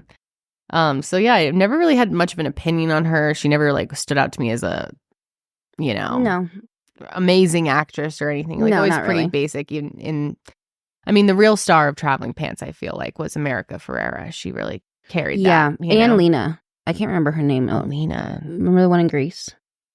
Not really. Like they, It's been probably 15 years since I've Alexis seen those. Bledel. yeah. Remember she goes to Greece to like visit her Oh grandparents. yeah, she was good. She's cute. I remember. She's She was so like pretty. she was like the quiet one, but She's in Gilmore Yeah. Girls. she was one with that hot guy Kostas or whatever. Okay, I like kind of yeah. watched this recently on the And plane. what was the theme of that movie was the pants fit them all, and then Yeah, it would they'd send wear them. them all, and it had like luck, kind of. Yeah, Or, like they would. I guess some of them had luck. Oh yeah, they all kind of had luck when they got the pants, and then they would write a letter to And each other. send it It was to like through the yeah. summertime. It's cute. Yeah, Never Very watched this. cute. Very cute. you've never watched it? Oh, you have to watch it. It's good. I mean, it's old, but Yeah. So Justin bought the rights to this movie from the book in 2019. And the author of the book, It Ends With Us, is Colleen Hoover, who is a very controversial author. I actually had no idea about this until I mentioned Verity. in some video or podcast that I loved Verity, which is the only Colleen Hoover book that I've read. Granted, it's very different from her normal content from what I understand. Like most of her books are romance novels and like very edgy, smutty. smutty. What does Yeah. smut mean? Smut means just like sexual literature. It's just like Okay. like literature, So kind of like sexual 7 Shades of Grey. 11 or 50 Shades of Grey. Oh, 50. wait, 50 why Shades. did I think 7? I Is thought- there one with a 7 in it? I feel like there was 7 something. I don't know. No. I don't know. 50 Shades of Grey. You're right, though. It was 50. Okay, so it's that kind of vibe. Which like I've never really been into romance. Me either. Novels. I've only ever read Verity too. Yeah. So Verity's like a thriller, Yeah. and there's no domestic violence in it as far as I can remember, and there's like a love story, but it's really not the point of Right. the book. It's like about the wife that's like sick and she's She's like in a Verity- coma, yeah. I believe. but she's like Not. Yeah, Well, I don't want to yeah. give anything away. I actually really love that it was a book. great It was book. so good. Yeah. It was had me. I read that book because I was trying to get in my reading era. Didn't I recommend it to you after I read it? No, I read Or it no, you- before. I think I read okay. it. I think I heard it from Emily. Emily told me to read it. Yeah. So Yeah. then I read it in like literally like a few days. Me too. I was like this is I could not put it down. It was so good. It looks like. So, do you guys remember like if about? It just says there's child abuse and manipulation. So some people could say that it was in DV? Verity. yeah.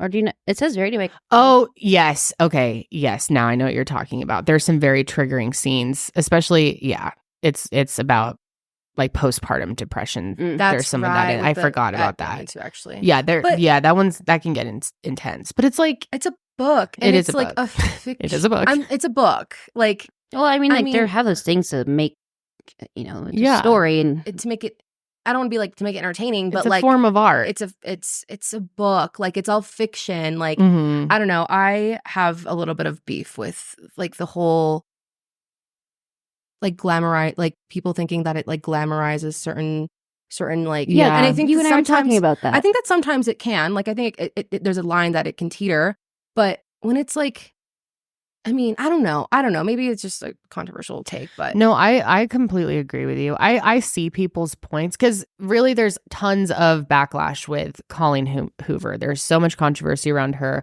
A lot of people really like her work, and she's a huge fan base. She's extremely successful.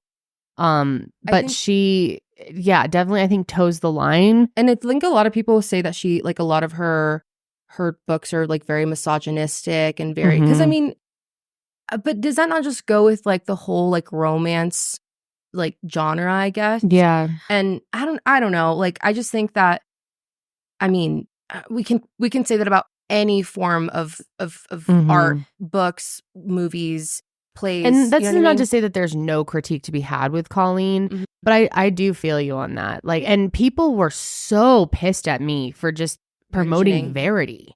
Yeah. Oh my God, I got so much shit. And I had no idea that there was all this controversy behind her. Yeah. And like, I don't want to speak and say I think her books are completely fine because I've never read them. Right. So I've heard that there was like a really weird, I don't know which one it was, but I heard someone talking about how there's like a couple who is talking about how big their baby's balls are, and then they're like distracted and get in a car accident and the baby dies. What? So like I feel like there's some weird moments in it for sure, but it's like literature. It's art and can be interpreted. I think people more have an issue with the way that there's not like a fair trigger warning when you get these books. Like Like her they look marketing like style. romance and like lighthearted. Yeah. But then there's like some really heavy topics in there. But I mean, forgive us if we don't know what we're talking about because we don't know what we're talking about. We haven't read these romance novels, but I'm with you. And I've read a lot of people who've actually been through domestic violence situations who have really valued those books and have found a lot of just were able to relate and understand it and sort of heal by reading them. Yeah. But like there's others who haven't and have had horrible experience. So I it's think it's triggering, really like up to the interpretation of the individual. I think there's other reasons why people are upset with her, but Yeah, I was gonna say I think a large issue is how she markets the books, and we'll get into it, but kind of what getting into merch and those kinds of things. I think Yes. you're kind of towing the line of if you're gonna write about some it's maybe a horrible story or situation, and then you sell Tote merch. bags. It just doesn't. I think that's where you kind of again. That's why we have even like with true crime. Like we have it's some people can get offended by those things and I think that's why you kind of have to be really careful about like people who make true crime themed merch. right? Yeah, or which like I so the get fact that that. she's kind I of think it's insane. using these stories for her merch, and I'm like, that's where it Yeah. can be a little bit That questionable. I definitely agree with that. So let's talk about specifically It Ends With Us. This book is about a character named, so she's a floral shop owner who's named Lily Blossom Bloom. Yep. Perfect place for her to work. Absolutely. But she falls in love with this neurosurgeon named Ryle Kinsade or Kinsad. They met on the rooftop after Lily finds him kicking and thrashing a chair, and his character is very emotionally and physically abusive, and Lily has trauma from her parents' relationship, and they started dating anyway while Lily tries to convince herself that their relationship isn't a repeat of her parents' marriage. And from what I understand, from what I've read, Colleen based this a lot off of her own upbringing, and her parents were in an abusive relationship. Yeah. That's what I So she was kind of inspired by that. And I think stories like this are important to have. I mean, we should absolutely be. Yeah. There should be the ability to write about domestic violence, especially if you're healing from your own issues, and when the right intentions are there. I think it's really the intentions that are bothering people, or the covers of the book, they look very like light and fluffy and Well, just the whole how do I explain? Like the press, like the way they're putting it out there, she's constantly in like flowers and fancy. Like when it seems comes like to the movie? Yeah, Yeah. it seems. I looked at it and I was like, from like all the press, and like the photo shoots, I'm like, this doesn't look sad. And it seems like that's how the book is too. Like the cover of the book itself is this florally, it ends with us. It's, supposed to be, it looks beautiful. And I was reading someone review, I was just looking at the reviews of the book, and someone was talking about like, I picked this up at the airport thinking it was like a lighthearted romance. Yeah. And then it had no sort of trigger warning or any idea that it was look at that. Very deep into domestic violence. And I was extremely triggered while I was on the plane, and it was horrible. Okay, hold on though. Okay, this cover has like crumbled up flowers though. So is that not kind of hint at like maybe like a love like a love gone wrong, or like something like a broken love or I can something? see the art now when I know what it's about. But if you were just to pick that up, would you immediately be like, oh, this is about domestic violence? I guess no, you're right. I thought it was like, it ends with us, like we're together. Yeah. And I think that's at first I thought, I didn't know it was about this. What I understand too, and I haven't read this, haven't watched the movie, but I believe it's about ending the cycle of domestic violence. Of like generational trauma. Generational yes. Yeah. That her parents went through it, then she's in this relationship, and then in the book, and spoiler alert, skip forward, but they have a baby. Mm-hmm. And the idea is that it ends there. She like tells supposedly she tells the baby it ends with us. Like, yeah. We're gone. Mm-hmm. Now, when it comes to this movie that has come out, there is a lot of criticism about many different things. Some of the criticism came just to the casting, that many readers didn't imagine Lily Bloom to look and dress the way that she did. Which, it's some interesting wardrobe. And from what I understand, Blake Lively was very involved in the wardrobe herself. Anytime there's a movie that is based on a book, people are disappointed. Oh, yeah. Always with the plot line somewhat changing, or the characters not looking exactly. I mean, it's so up to interpretation when you're reading a book. All the details and stuff, which I'm like, how you're not going to always be able to include all the details in a movie. I get that too. There's been many books that I've read that have been turned into movies that I end up hating because I'm like, this is not exactly how I pictured it. Right. But it's like, how are they going to make it to how everyone pictured it? For example, Polar Express. Fuck that movie. I've never watched it. That was nothing like the book. You know what is a great movie and book? Holes. Yes. Oh. A lot of people say that too. Mm-hmm. It, I think, is one of the best movie books, like movies that turned into, or books. Like they did a good job with it. Yeah. I never read the Holes book. Maybe I should. Oh, I love Holes. I gotta go watch that. With the poisonous nail polish. Yes. From this yellow spotted the lizards. Yeah. Those freaked me out. Yeah. Oh, but I would get chills in the Stanley Yelnads thing and figuring it all out and climbing up the mountain. Oh, I need to rewatch this. It's so I just watched it the other day. So good. He's like, you don't know how to read. Yes, I do. Stanley Yelnads. Yeah. So good. So good. But he can't read. But everything seemed to be going great in the beginning of the year.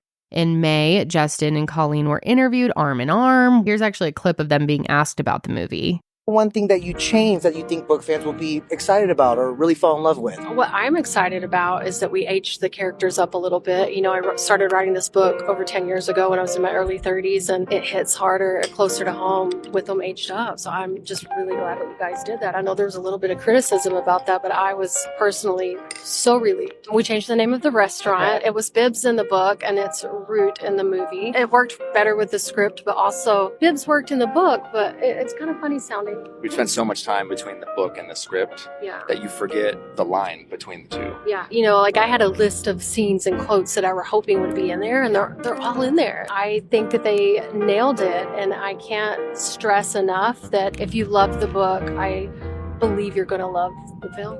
And it's interesting that she was so involved in it, because oftentimes that's not the case. Right.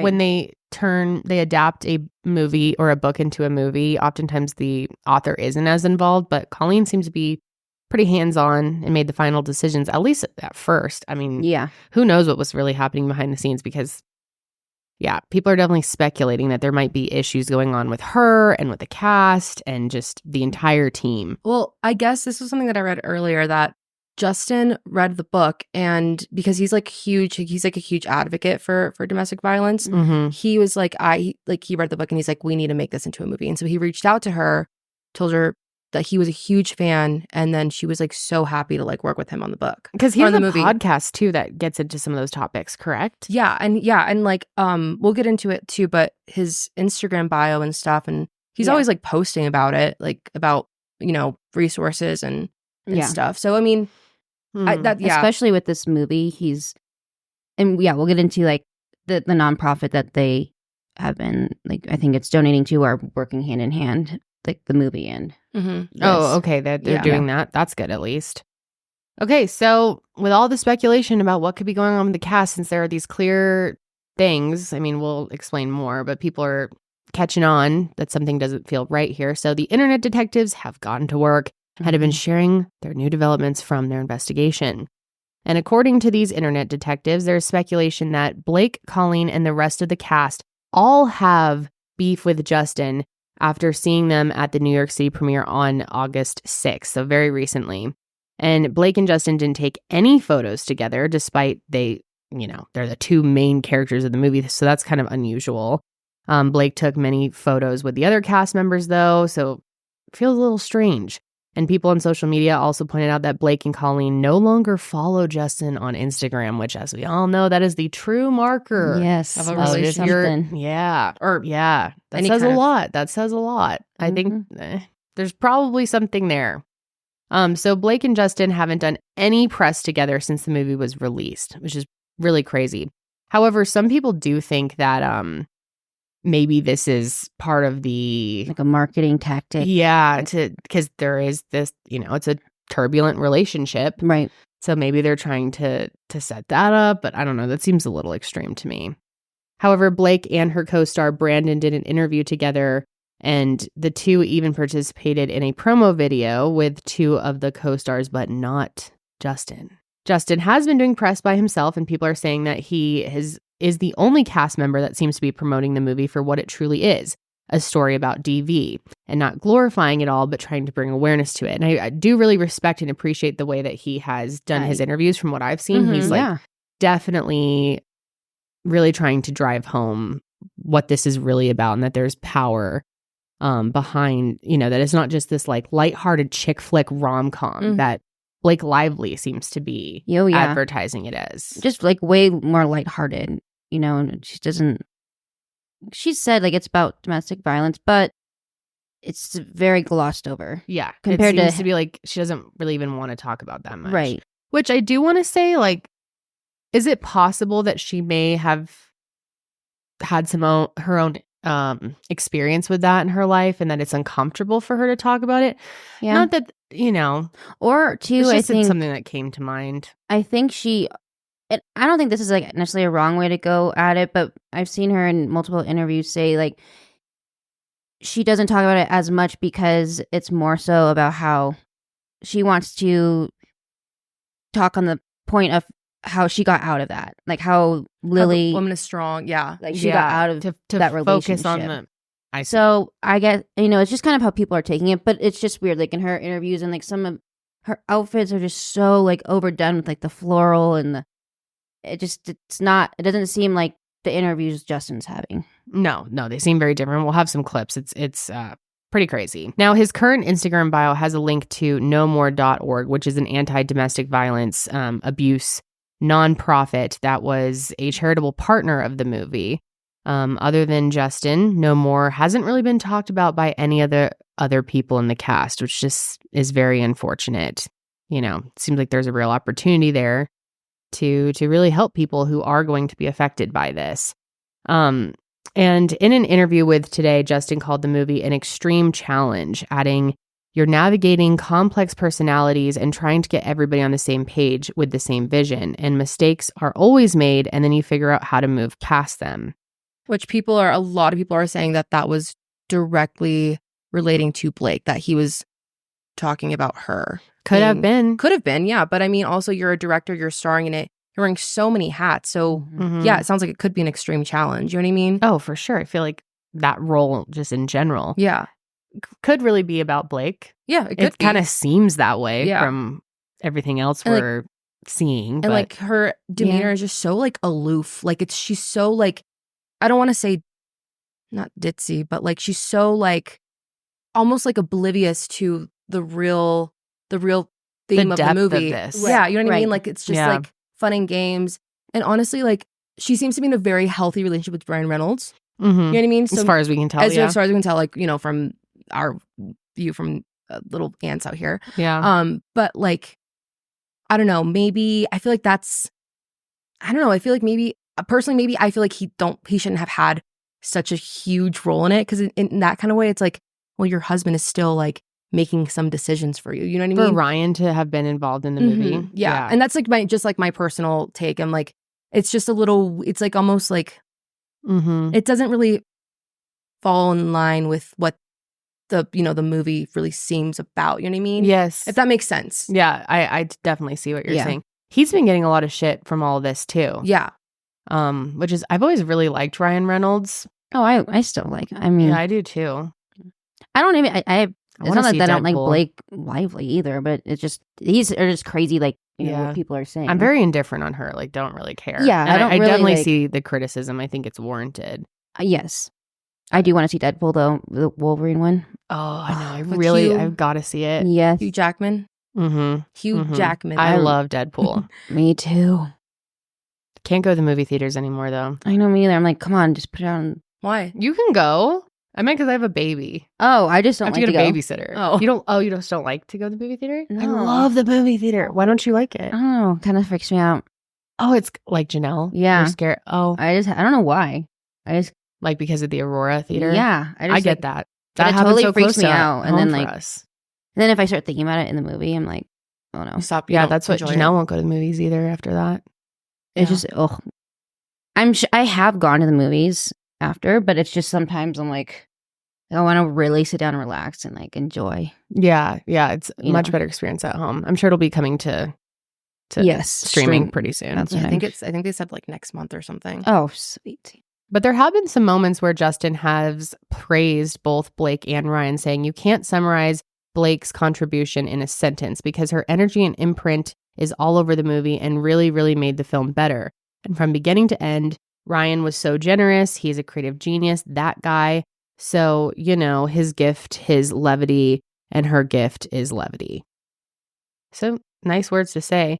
And interestingly, the final movie poster has a much different vibe than the one that Justin posted on his Instagram. So this first one is Justin. That Mhm. is this is so weird. Like that to me, it's weird. Really? Like look how different. Oh, just Like- yes. I think Like cover number 1 should have. better. Yes. Yeah. because that picture says a lot. Yes. It doesn't look like lovey-dovey, but it also isn't giving like, Yep. major You can I don't tell, know. like you can see the pain in her face, right. the internal conflict of loving someone who is also so Just toxic for yeah. you and has caused you endless amounts of pain, but that pattern where you're instantly sucked in by. And I like that he's like, it shows you that domestic abusers are not always these like ugly toads, they're not Mhm, always right, easy to right. spot. He's this like successful neurosurgeon, obviously very good looking, Mhm. and so it's this like painful thing Also, that so many people face. the little text on the both of them. Yep. The one that he posted, the first one, I guess, with the white background says, "We break the patterns or the patterns break us." Whereas with the final one, it says, "We love, we break, we pick up the pieces." Very different vibe. Very Those two different. things mean we break the pattern or the pattern breaks us, compared to we love, we break, we pick up the pieces. This is giving more like hope, and I kind of, but like Mhm. nothing about this second cover tells me that this is a movie about domestic violence. No, or a at all. struggle Mhm. necessarily. It's like so much more focused on the flowers, which I guess is the flowers.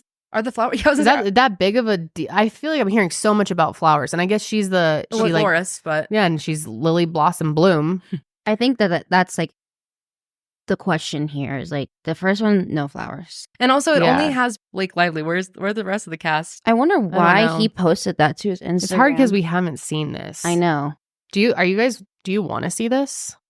I mean, I'm kind of interested just I- because like of all the yeah. talk, like I am Me actually really too. interested. Yeah, I kind of want to see it. Just because It'd be nice to give her own thoughts on it. I'm if you I'm kind of watch it. curious like what's her vibe in it? Like cuz right now I'm getting the vibe from the internet that she just doesn't care. You know, I haven't seen it, so I don't like know. Let's look up, now that it is out though, let's look up movie reviews. Like let's go on Rotten Tomatoes. Yeah, They're Tomatoes. hardcore on there. Let's check that out.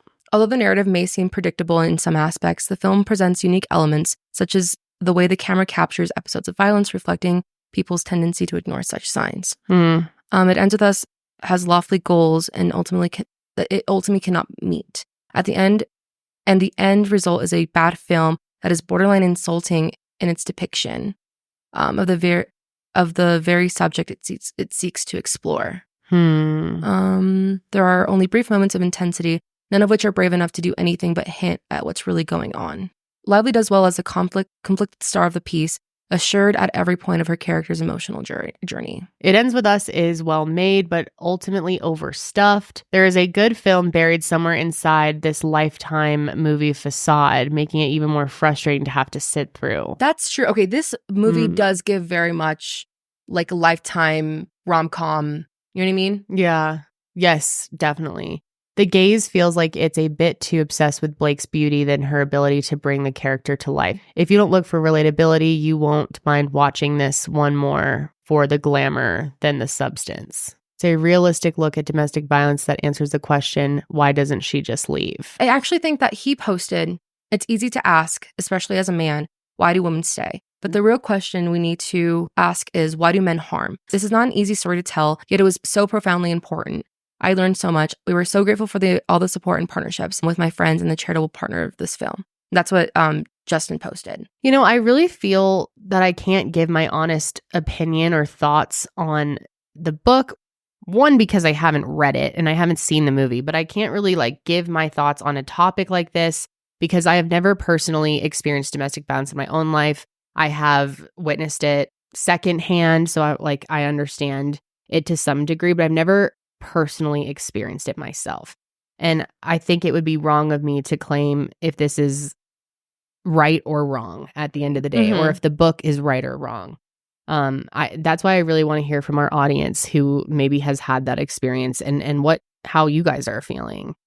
Because yeah, it's a very divisive topic, but like one bright side that is coming out of all of this is that there is so much conversation happening around domestic violence, and many people are sharing their stories and giving their opinion on pieces like this. And I think that's needed. So there's always a silver lining, right? You know, I don't know if you've ever seen Safe Haven. No. Oh, maybe.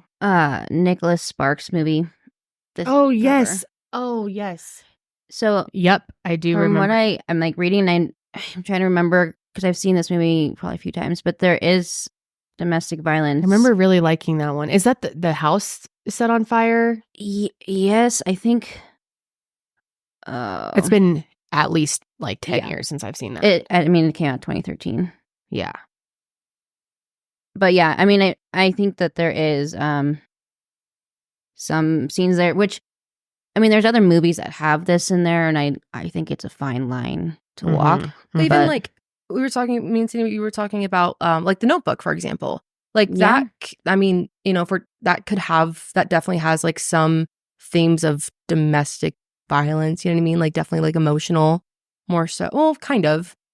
You know, like, because it's like a main like topic of the movie. Yeah, like emotional manipulation kind of stuff. Yeah. Not saying like, you know, physical, but you know, so I don't know. Like I'm very conflicted, as you know, with people saying like it's glamorizing, because if that's the case, then isn't every movie, everything we watch glamorizing? Yeah. You know what I mean? I think maybe it's hard to give our true opinions on that since we haven't consumed any of this content. Yeah. But I am like on the same page with you where I feel like content like this, books, movies are important, but there's a way to do it. Yeah. And they're missing the mark about how to make sure it's clear to people about what they're walking into, and also to take it seriously, you know, which leads us into some of the other ways that they have been promoting this. So according to Daily Mail, an insider shared that Blake and Justin clashed with his dismissive attitude towards her input while filming the scenes that involved abuse. Again, this is not confirmed. However, we have kept hearing like he hired a PR team already to help him. And it sounds like there's going to be more coming out as far, because I do think might say a lot that a lot of the cast have distanced themselves from him. Yes. And like haven't That's really weird. distanced themselves at all from her, even though she's been the one that's getting all the hate in the public light, but all the cast behind the scenes seems to have issues with him. And like, is it possible that some of the way she's acting is because she had a horrible experience with this? Again, I have no idea. But yeah, he's hired this crisis manager because there is talk that he shamed Blake, made her feel bad for her postpartum body, and also that he held kisses too long, which is interesting. Allegedly, Justin was concerned during a scene where he had to lift Blake up because he has a bad back. And supposedly he went to his personal trainer on set and asked how much Blake weighed and what he needed to do to prepare himself for his back so that he could do this scene and wouldn't hurt himself, which this has been a very interesting conversation that's unfolded. It got back to Blake, supposedly. We don't fully know. And people say that she felt fat shamed by Justin. I don't know how I feel about this. I think it is a job where it is something physical to pick up another human being. And especially, it's not like he went up to Blake herself and was like, hey, fatty, you just had a baby. How much you weigh? Yeah. Like he brought this up to her personal trainer as a valid concern as part of his job so that he wouldn't get an injury. Because you don't know how many times they're going to have to redo it. Right. Too. Yeah, And exactly. again, you know, it could be 1, 2, whatever, but I mean, if that did get back to her, like obviously, I mean, I guess she could be in the same situation. Like what if she had to pick something up or whatnot? She wants to know how to prepare for it. I can definitely see how that could be hurtful to hear. Yes. However, this is part of your job. This is the reality of filmmaking, and you got to make sure that everyone's protected. And it's not like he was going on, it's like, oh, because she's just so large that obviously she's a fairly small statured person. And he did have this back injury. So I think this is a bit of a stretch to say that he was fat shaming her, especially since he didn't do it right to her. Maybe he was hoping he would never get back to her. And I wonder, like, those are the things where I'm like, how did it? Like, did the trainer, like, he clearly didn't go tell anyone, but I'm like, did the trainer say something to somebody? I'm like, I don't know. It's just kind of like, how did it get back to her? Yeah. I don't know. I think that's a pretty valid thing to do, but like, we don't really know the circumstances. Maybe he did make it known and was shaming her. And it sounds like they all had a very bad taste in their mouths from him. And like, it's not just Blake. It seems to be other people too. So it makes you wonder, is there more to that element of things? Were there other hurtful things that were said? I don't know. I'm torn about it because we don't know. Especially the contrast with like how Colleen was like holding on to him and like was like literally like locked in arm in arm. Yeah. And like now there's nothing she's with him. Like completely pushed away. Yeah. So so it does make you wonder. Unfollowed him on Instagram. That's big. That's big. Yeah. That's serious shit. I wonder what day that happened. I do too. If you've been listening to our show for a long time, you know what fans we are of ZocDoc. It is one of my favorite services, has helped me find some fantastic medical providers after years of struggling to find good doctors. And honestly, years of just not going to the doctors because I had such bad experiences that I was afraid to go. But that's all changed since I started using ZocDoc. I cannot recommend it enough. I have gotten so many of my own friends and family to use ZocDoc, and they've all had great experiences as well. If you've never heard of it, ZocDoc is a free app and website where you can search and compare high-quality in-network doctors and choose the right one for your needs, and then just click instantly to book an appointment. We're talking about in-network appointments with more than 100,000 healthcare providers across every specialty, all the way from mental health to dental health, eye care, skincare, and much more. You can filter for doctors who take your insurance, are located nearby, who are a good fit for any medical need you may have, and who are highly rated by verified patients. I think that's really the game changer, is that you can read reviews on these doctors and know that they're coming from real people. You can also see their actual appointment openings, choose a time that works for you, and click instantly to book. Plus, ZocDoc appointments happen fast, typically within just 24 to 72 hours after booking. And sometimes, guys, you can even score same-day appointments, which I was able to do recently. Very, very nice. So stop putting off those doctor's appointments and go to ZocDoc.com/sesh to find and instantly book a top-rated doctor today. That's ZocDoc.com/sesh. Once again, ZocDoc.com/sesh. a lot of the controversy right now seems to be mostly targeted at Blake. People are very unhappy with Blake, feel like she's very out of touch, that she's not understanding how heavy this movie is that she was part of. Her interviews have been very off-putting. I definitely agree with that. She has definitely made this seem like it's a rom-com. Go grab your girlfriends, wear your florals, and head to the movies. Right. Not at all, really. I mean, she has lightly, like we said earlier, said in passing pretty much that this is serious and has brought up, you know, some of the serious themes of the movie. But it seems like for the most part, she's like, go grab, you know. I think that's just like the strangest It's thing just that like, she does. grab a bottle of wine and your girls. Yeah, it's This just like video a will show. strange promotion. So now a lot of other clips from the past have resurfaced of her, and there's this whole conversation just about her in general. So here's a compilation we found of some interviews that she has done recently and also some from the past. We'll kind of break them down. And a lot of the criticism she's also gotten is the fact that she's just seems to really want this movie to do well, which obviously you work on a project. Of course you want it to do well, but she seems to be like packaging it in with Ryan's movie with Deadpool and like trying to make it this Barbie Oppenheimer movie, like go see both. And she keeps bringing it up in the interviews. It's just the lighthearted attitude with such a serious film that I think is really bothering people. And I completely get that. And that's another thing too, honestly, with like with what I had mentioned earlier, like, you know, this is a story about DV, like domestic violence. Why are you like promoting your husband's work? Yeah, it's like it's just inappropriate. Yeah. Wrong time, wrong place. Yeah. Wrong just time, wrong. Yeah, here we go. Okay, let's check it out. This Deadpool Wolverine sold out. I'm sorry, I got distracted back there. I feel offended, but we're not out yet. That's fine. I'm happy about that. The Begins With Us is in theaters now, so grab your friends, wear your florals, and head out to Lily Bloom is. Oh, look at me in flowers, Lily Bloom. It's neoprene. You just like go deep sea diving in it. This movie is going to affect people, and they're going to want to tell you about their lives. So if someone understands the themes of this movie, comes across you in public, and they want to really talk to you, what's the best way for them to be able to talk to you about this? How would you recommend they go about it? Like asking for like my address or my phone number or like my location share. Or I could just location share you, and then we could. I'm just social security number.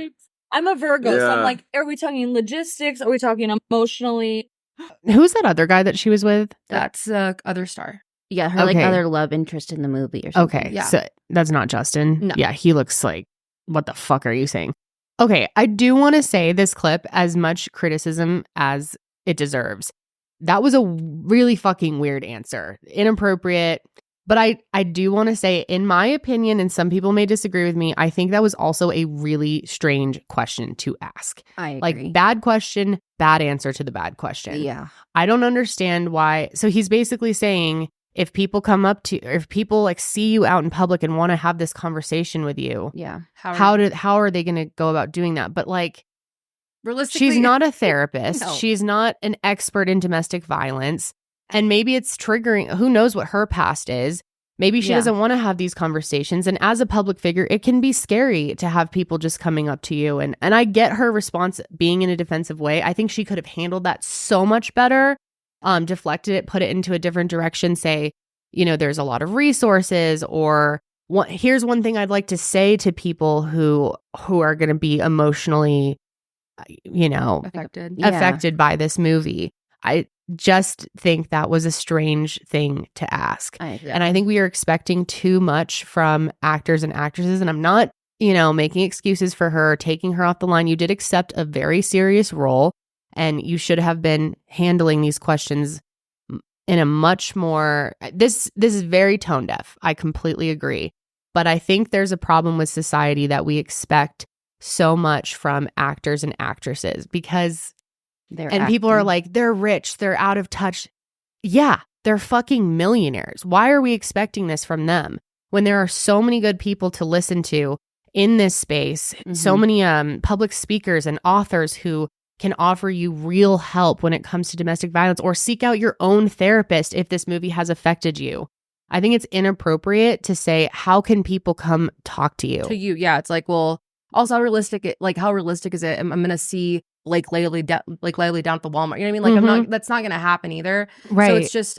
And to ask her for advice on a movie she was acting in. Like that just I don't know. Right. Like it's not like it's not her job. Like, and you're right. Like she should have answered this completely differently. She could have, you know, she could have given. It was stupid. Yeah. It seemed thoughtless. You know what I mean? Yeah, and it's almost like offensive. Like, those poor people. Maybe they can follow my location. You know, it's just so like backhanded and rude. Yeah, but it's a horrible question to begin with. Yeah. It's also dangerous. Here's how people can come up to me. I'm sure she has stalkers and like it's just.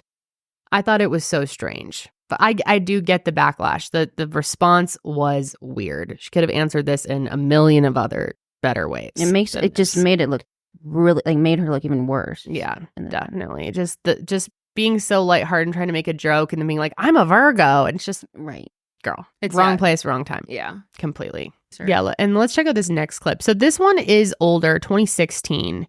And God, this is so bad. This is really made me want to like crawl in my skin. It's so uncomfortable. So if you can't hear, it's kind of a quiet clip, but the interviewer says, congrats on your little bump. She was pregnant at the time of this interview. And here's her response. Talking emotionally. First of all, congrats on your little bump. Congrats on your little bump. What about my bump? Okay. So if you didn't hear that, she obviously didn't like being congratulated on her little bump.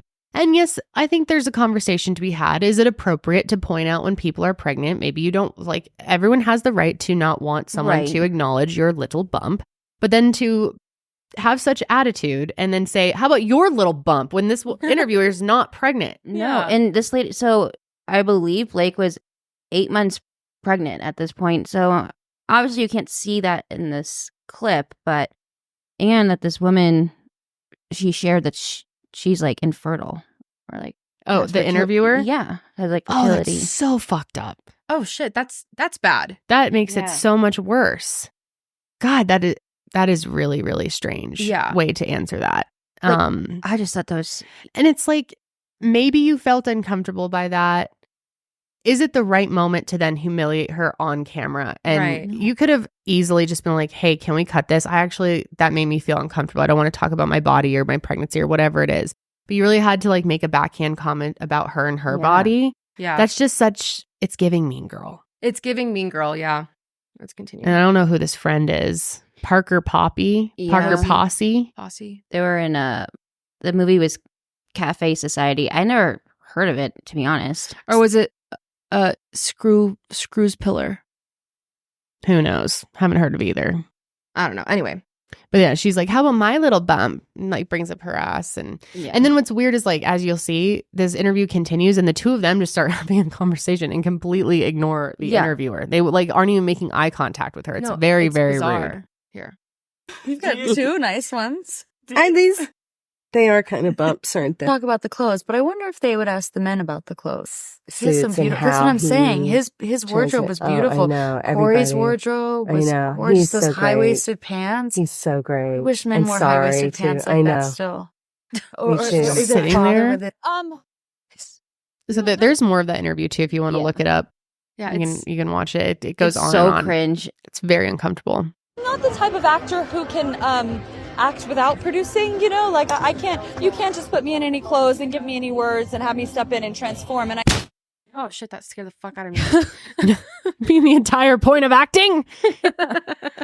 Whoever made that was very angry. So yeah, some not great moments. And yeah, I just think there's something to be said is like, it's surprising to me that us as a society expect so much from actors. I think that's a problem that we've got to let go of. Mm-hmm. We can't be looking for help from these. Not that they, you know what I'm trying to say? I understand why people want that. And there are actors and actresses who truly respect the craft and understand the role they're playing.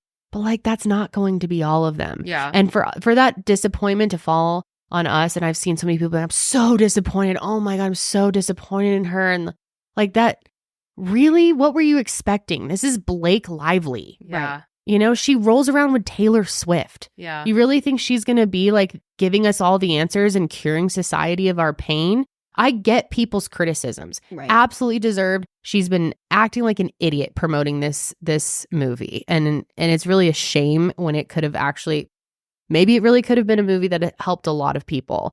And for her to be so lighthearted about it, yes. But is there a problem with us expecting so much from someone like Blake Lively? Yeah.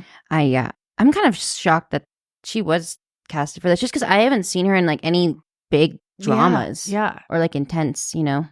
Well, it's like interesting that she seemed to be more into the wardrobe and the like creative elements than So the why aren't actual you story. backstage? Like, why not backstage? Why are you in behind the scenes and like producing and like being, you know, your other role? Yeah. Like, I don't know. And it's just very, I don't know. It's just. And I get what people say when they're disappointed. Of course, we want to see the best out of our actors and actresses. Right, And we want to, you know, it would be nice if she treated this much more seriously, if she really understood the role that she was playing and the way that it's going to affect people. She didn't.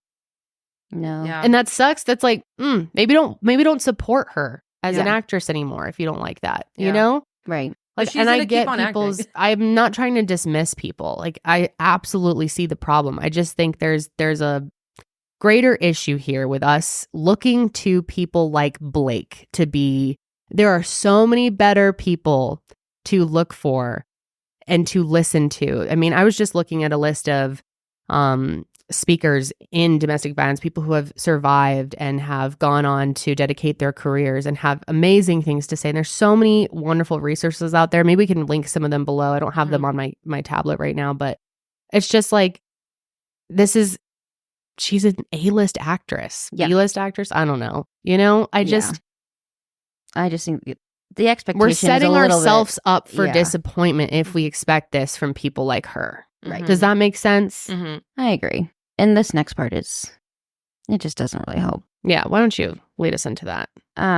So Blake made a Instagram post, and it's very clear that she tried to, at least from what I see, is she tried to use the press for the movie to like promote her other, you know, business deals, her Betty Buzz drink, and then her Betty Buzz. Yeah, and then her like hairline, brown something. Hairline and a Betty Buzz. Her caption goes, "I've got a dream. When your company throws a florist theme party for your movie," and then at the movie, "I love the bottles as tiny vases. Thank you, team." So, but like she's tagging like Betty Buzz and maybe I just don't understand the movie, but this is what.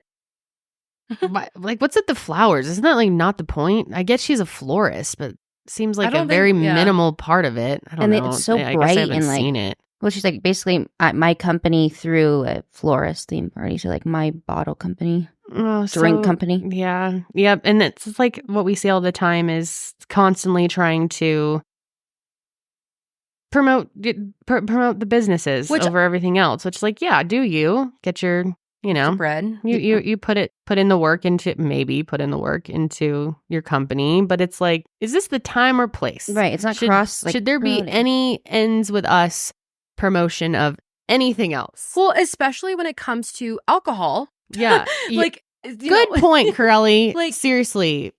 And also it's just that is a great point. It's so tone deaf. Like you're promoting alcohol in a movie that's centered around domestic violence. So many domestic violence it stems from like, addiction and stuff. Very so it's like, much so. Yes. It's just so out of touch. And yeah, especially because it seems like this whole promotion is like themed around the movie. Yeah. Mm-hmm. Oh, it's bizarre. Like, I don't know. Maybe she's just too aloof and too like, in her own little world. But it's like, I don't know. At some point, like, are the people around her not is her team not telling her like, hey, maybe we shouldn't promote best look. Yeah. And I hope people understand what I'm saying when I'm trying to explain that we're expecting too much from people like her. I'm not taking her off the hook. She looks like an idiot. Yeah. This was dumb. It is 1000% tone deaf. Yeah. But she's a wealthy celeb. Of course she's going to be tone deaf. Yeah. It's very rare to find someone with her level of success and, beauty and everything that's not tone deaf. Yeah. And also another thing too is like with her hair care, right? The hair brand came out around the same time as the same time that this movie came out. Mm-hmm. And so, yeah, like even like promoting her hair care brand. Yeah. Even in like the fuck the poster, you doing, girl? The posters, like, her hair is beautiful, gorgeous hair. But it's like if somebody like is like, oh wow, her hair is so pretty. Go to her Instagram. they'll see that, it's just like, it's that cross promotion. Mm-hmm. where Like my it's- hair in the movie. You can get it too. Right, God, right. Yeah. If you were doing Sisterhood of the Traveling Pants, That'd be fine. maybe that's fine. This is the wrong movie for this. Yeah.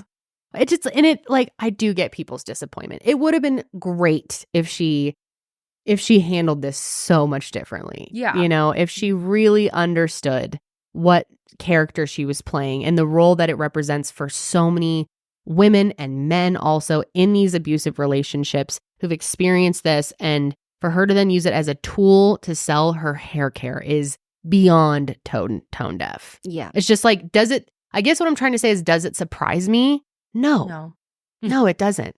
I am done feeling disappointed by people like this doing dumb shit like this. You know what I'm saying? Right. I'm prepared disappointed for it. Right. I think, there's some actors, and actresses we've even talked about that, we're like, damn, that's disappointing they did that. And they make, and it's almost like, yes, different circumstances. Right, totally. Right. But it's like, with this, it's like, yeah, I guess I didn't really expect much from her. And I haven't seen the movie yet. Yeah. But I'm just saying. She's not someone that was on my pillar of great speakers and inspirational people who are able to coach others through something as serious as domestic violence, know? Right. And I think you're right. I think we She's need probably to stop. the wrong fit to cast. That's what I think. Yeah. Who did the casting for this movie? Justin, maybe? It's just No, I don't know. I mean, who knows? But it's just, you're right. We need to stop putting these celebrities and these people on a pedestal, because it's we don't know them. We don't and also you see only a fraction of their life. You only see them in a movie where they're acting. Of course you're gonna like how they act. I don't know. Someone like a Anne Hathaway in this role would have done phenomenally. She would have understood the role that she was representing and the impact that this was going to have on people. And she would have been prepared, and it wouldn't have been an act, because again, we don't know her, right? But for the most part, she has been an upstanding person, a great role model. And there are so many other great choices that would have been a million times better than Blake Lively. I think she was a bad choice for this. But yeah, it's just I think we're setting ourselves up for disappointment and failure when someone like Blake Lively doesn't live up to our expectation. Right. And it's a false expectation. Exactly. We can't put these expectations on people we don't know. And there are so many people out there who have good things to say, who we should be looking up to, who maybe aren't the celebrities, who don't have the glitz and glam and aren't selling hair care and fucking drinks. Yeah. It's just I think her responses too in a lot of those interviews, we've seen those, and to me, it's someone that has this type of role you would think would go into these interviews after the movie is premieres and whatnot, and speak with more education on what actually would happen in the movie and have more respect for it. If that makes sense. I just think there's a lack of respect of what the story is about. Yeah. So she certainly missed the mark. Yeah. I'm not saying she's off the hook. Who cares? No, it's just it's not shocking to me. Yeah. Yeah, they definitely should have cast this better. There's a lot of actresses that are open and, they're very, very vulnerable about their abuse. Mm-hmm. Even Angelina Jolie, you know what I mean? Someone who would have taken this in a more method acting role, to really have taken it on. It seems like the character didn't mean much to her. That's the vibe I'm getting. Mm-hmm. I think that's exactly it. Even in the photo of them, at the premiere, she looked, it's just, I know, this was I know. She just looks too happy. Yeah. And I don't mean that in a you're too, but I just mean with the theme of this movie, it's just a little too, I don't know. It's just fluffy. A little too much. It's a little too fluffy. Girly. Yeah. Yeah. It's interesting that she wasn't more well prepared. Someone didn't say, Blake's probably not going to handle these interviews so great. Yeah. So let's coach her a little bit. Right. Or not put her in a Here's some sequin. things to say. Give her some fucking cue cards or something. Right. Yeah. Where are her people?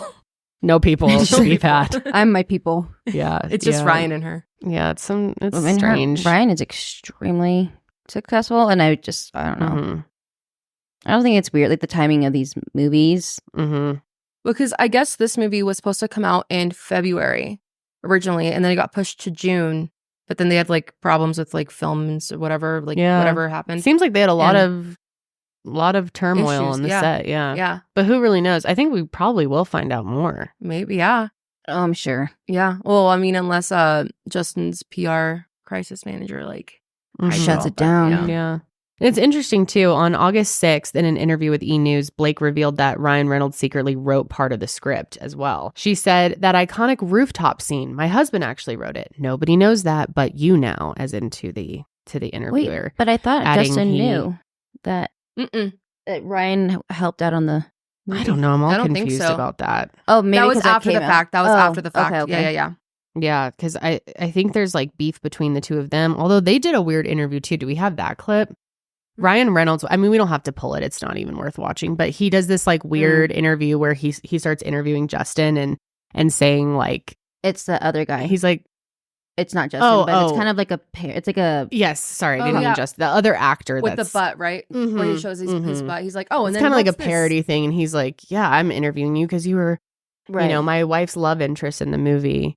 But she added, he works on everything I do. I work on everything he does. So his wins, his celebrations are mine and mine are his. That is really sweet. And it seems like they have a very loving relationship from what we can see. Yeah. But again, this they is have a 4 movie. kids. I was watching an interview with him recently about that. Dang. Yeah. Sorry, I cut you off. No, Keep it's going. okay. But I'm just saying, like, it's very like, you're so privileged to have a husband who will help you with these things. You know what I mean? Very. Like, and again, it just doesn't align with the movie. Yes, it's strange in this particular. Yeah. Any other movie would have been. It would have been fine. I'm not like, I'm not Traveling I'm not, pants, fine for Ryan. Fine, Ryan. Where were you? But yeah. But yeah, sources said that Ryan felt obliged to jump in and make these changes to, quote, save the movie from disaster after reading the script, which is definitely super shady to the screenwriters. Yeah. One of the film screenwriters and co-producers, Christy Hall, says that she was unaware of the edits until after the movie was released, but praised him for it. She said, no one makes a movie by themselves, so it takes hundreds of people to create a village to surround this thing, and everyone gives it what they can, adding, there were a few little flourishes that I did not write, but I assumed that they had been improvised on set. But again, like I said, the moments that I felt like needed to be honored are there. So I recognize the scene and I'm proud of the scene. And if those flourishes came from Ryan, I think it's wonderful. Okay. So even though Christie supports these changes, many people found this to be shady of him to be the actual screenwriter. I don't know how I feel about that. I don't have a lot of opinions, to be honest. Yeah. And it's just like hard when we haven't even seen this. Yeah.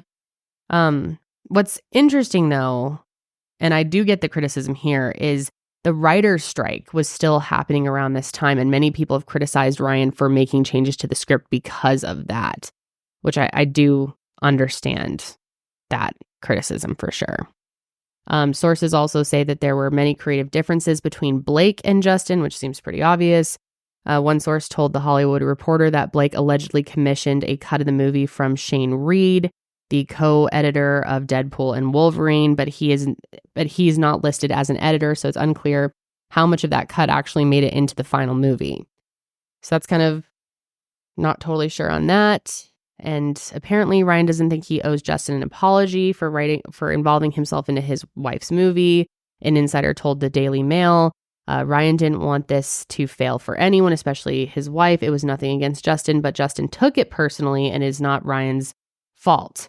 Nor does he have any apology to give. He's got nothing out of this. He didn't want any credit. He just wanted to see Blake's first big break back into the business succeed. So, I don't know. I want to know what you guys think about that. But after a lot of criticism, Blake shared this BBC interview clip from the London screening. It definitely seems like this was like damage control. It seemed like she was starting to see the backlash, and her PR team probably was like, you got to say something. Let's try to backtrack a little bit here. But what's important about this film is that she is not just a survivor and she's not just a victim. And while those are huge things to be, they're not her identity. She's not defined by something that someone else did to her or an event that happened to her, even if it's multiple events. She defines herself. And I think that that's deeply empowering to remind people that no one else can define you. No experience can define you. You define you. You really feel like we delivered a story that's emotional and it's fun and it's funny and it's painful and it's scary and it's tragic and it's inspiring. And that's what life is. Movie covers. That seemed like such a surface level And, did. yeah. But it's Like, the best it's we were getting fun, from and her. I'm like, why would you include fun and fun? Like, Yeah. come on, like. But I don't know. Maybe we haven't seen the movie, so Right. maybe there are these like fun. Is it kind of like one of those movies where Maybe there's some humor in it, which is fine, but like, yeah, it just seemed like a weird thing that to was bring for up. sure damage control. Well, For sure. But they were talking about how the movie is definitely like glamorizes the abuse in the beginning, and it kind of like takes you as the viewer on this ride of the gaslighting and how things seem so perfect, and then at the end it all comes tumbling down. You know what I mean? So maybe that was like the intention of the director was kind of to just have like it up and downs of a relationship. exactly because Okay. that's I mean that's taking the viewer for a ride. You know what I mean? Yeah, If that you certainly want to could put be yourself it. in that situation. Yeah. You know what I mean? Like I just want to. I don't know. Yeah, and I do agree. I think this was a very like PR. Oh, but yeah, still yeah. not great. I feel like Yeah. and this should have been done before she started all the other. Yeah. It should have been like her Store. first Yeah. interview. Yeah, she didn't seem to have a lot of training. Also, she posted this on Instagram with a link and statistics of DV, and this seems to be like an attempt for damage control for sure. She said, "Thank you to everyone who came out to show that people want to see films about women and the multitudes we hold. It ends with us as a story of the female experience, all the highest highs, the lowest lows, and we are so proud of it. We have been in celebration of this film and of getting a message so important out there to the masses." And this should have really been the forefront of like how to get people. I wonder if there's anything in the movie that actually talks about how to get help, or like an At end the screen end, or yeah. something. Like it Mhm. really should have been like that, or done more in Or like promotion of The No More. yeah. Like I the only time and again, maybe they did mention it in the movie, or maybe they talked about it in other interviews and we just haven't seen those clips, but Mm-hmm. it doesn't seem to be Yeah, really at the forefront. right. Like the mission wasn't really there. Right. Just it kind of seems like, oh, this was a popular book. It'll do really well. It'll bring all the Colleen Hoover stands out and all the other people who love these types of movies. And let's make it look like a rom-com. Imagine if you really thought this was a rom-com based off her interviews and the movie art and everything. I thought it was. Like, I'm not gonna lie. So I was getting my like my hair done or something. My stylist, she told me, she was like, me and my girlfriend are gonna go watch this like love story. And she was talking about this movie, so then I like thought it was.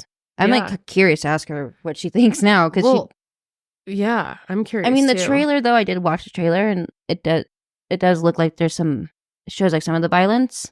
Okay. So like it depends on, I guess, what trailer you watch. Or Can we watch the trailer, or is that copyrighted? I think it'll be copyrighted. Let's just watch it on our own, and then we can come back to the viewers with our thoughts, because I just want to take a look at it and give I my actually do honest, like, too. if I would have thought that this is a rom-com or a heavier topic like domestic violence. Or the pattern breaks us.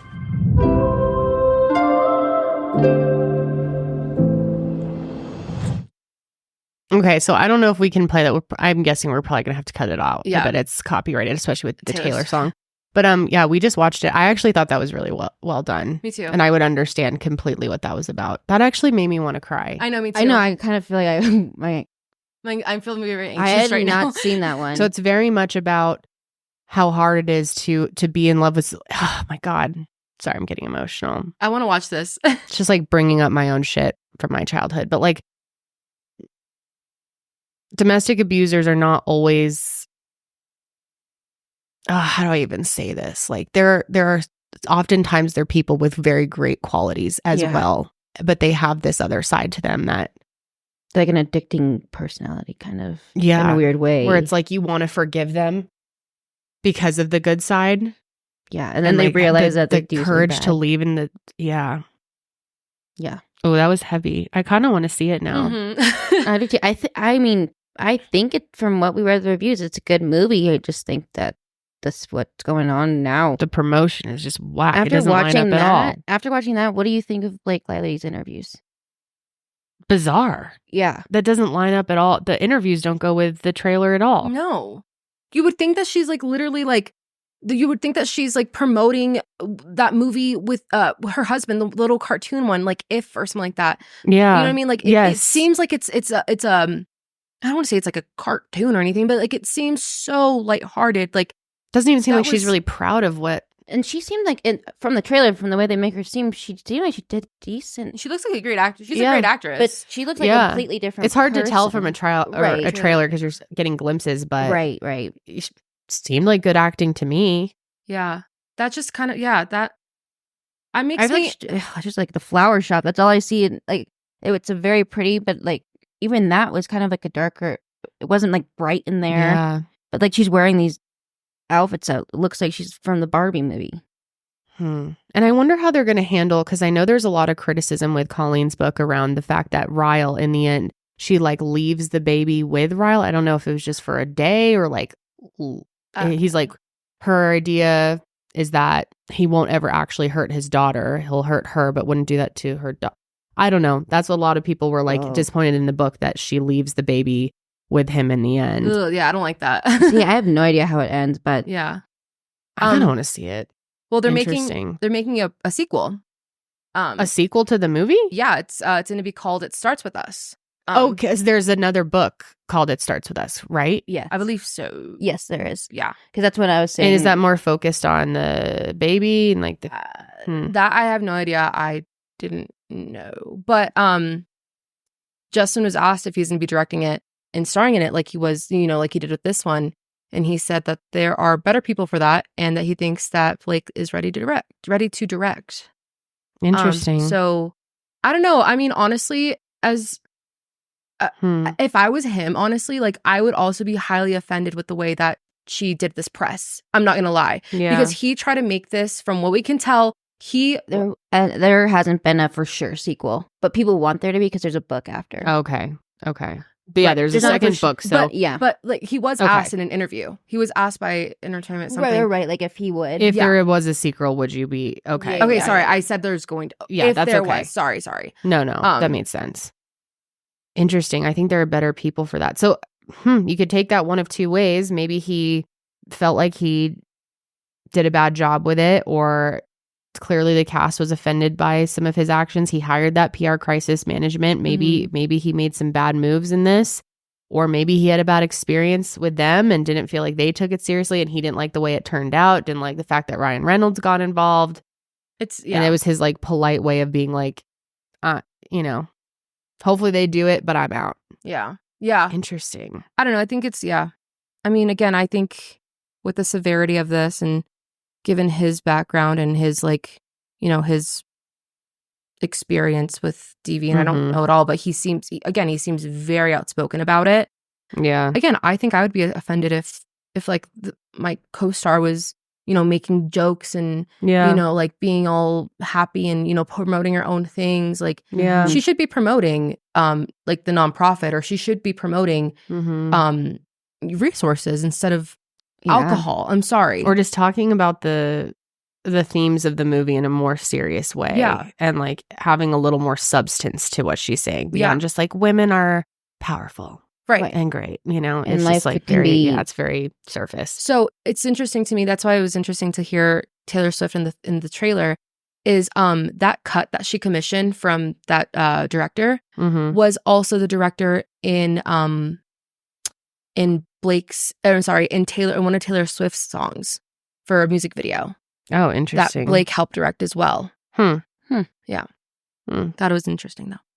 Okay, so switching gears a little bit, I want to talk a little bit more about Colleen Hoover, because the movie is based off of her book, and so it kind of starts with her, right? Ends with us, starts with her, but you know what I'm saying.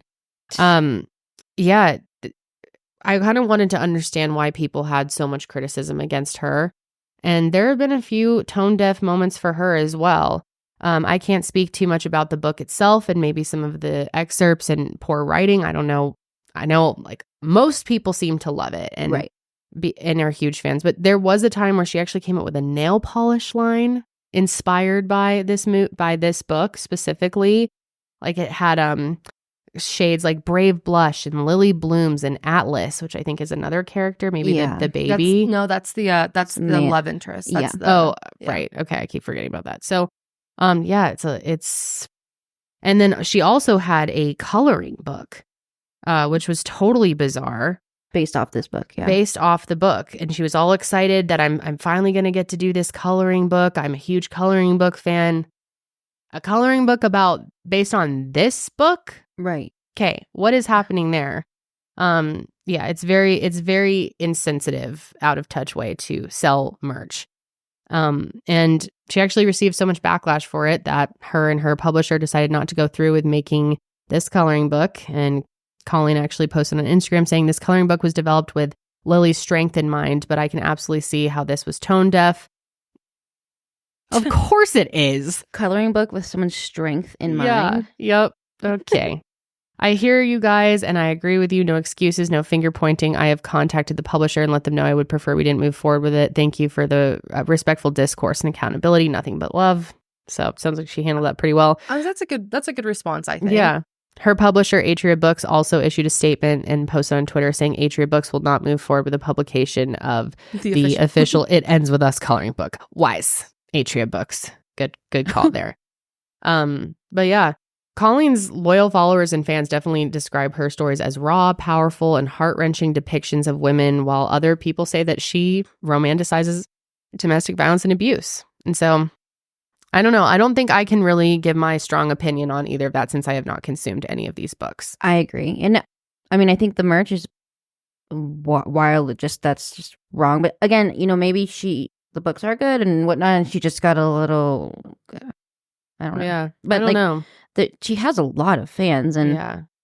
I think it's hard to say for us too, or at least for me. I don't know your guys' experience, but I haven't experienced domestic violence myself. I have been around it in my life, but I have never personally been in an abusive relationship. And I'm very grateful for that. I know that not many other people can say that. It's extremely common. So I'd like to hear from some of you out there, if you're comfortable, how you feel if you have actually been in a situation like this. What is your take on the book or books like this? Is it helpful? Is it hurtful? Does it depend on how it's done? I want to hear from others. A lot of people have been defending Colleen. A lot of people really, really hate her. I mean, like I said, I got so much shit for just mentioning I liked one of her books. I had no idea this history on her. I don't like romance novels, so I was never going to read any of these other ones as it is. Because that's what I thought they were. From the covers, I thought these were just love books. Love stories. I had no idea. Fabio's. You would never know from these covers that they're actually so serious. Yeah.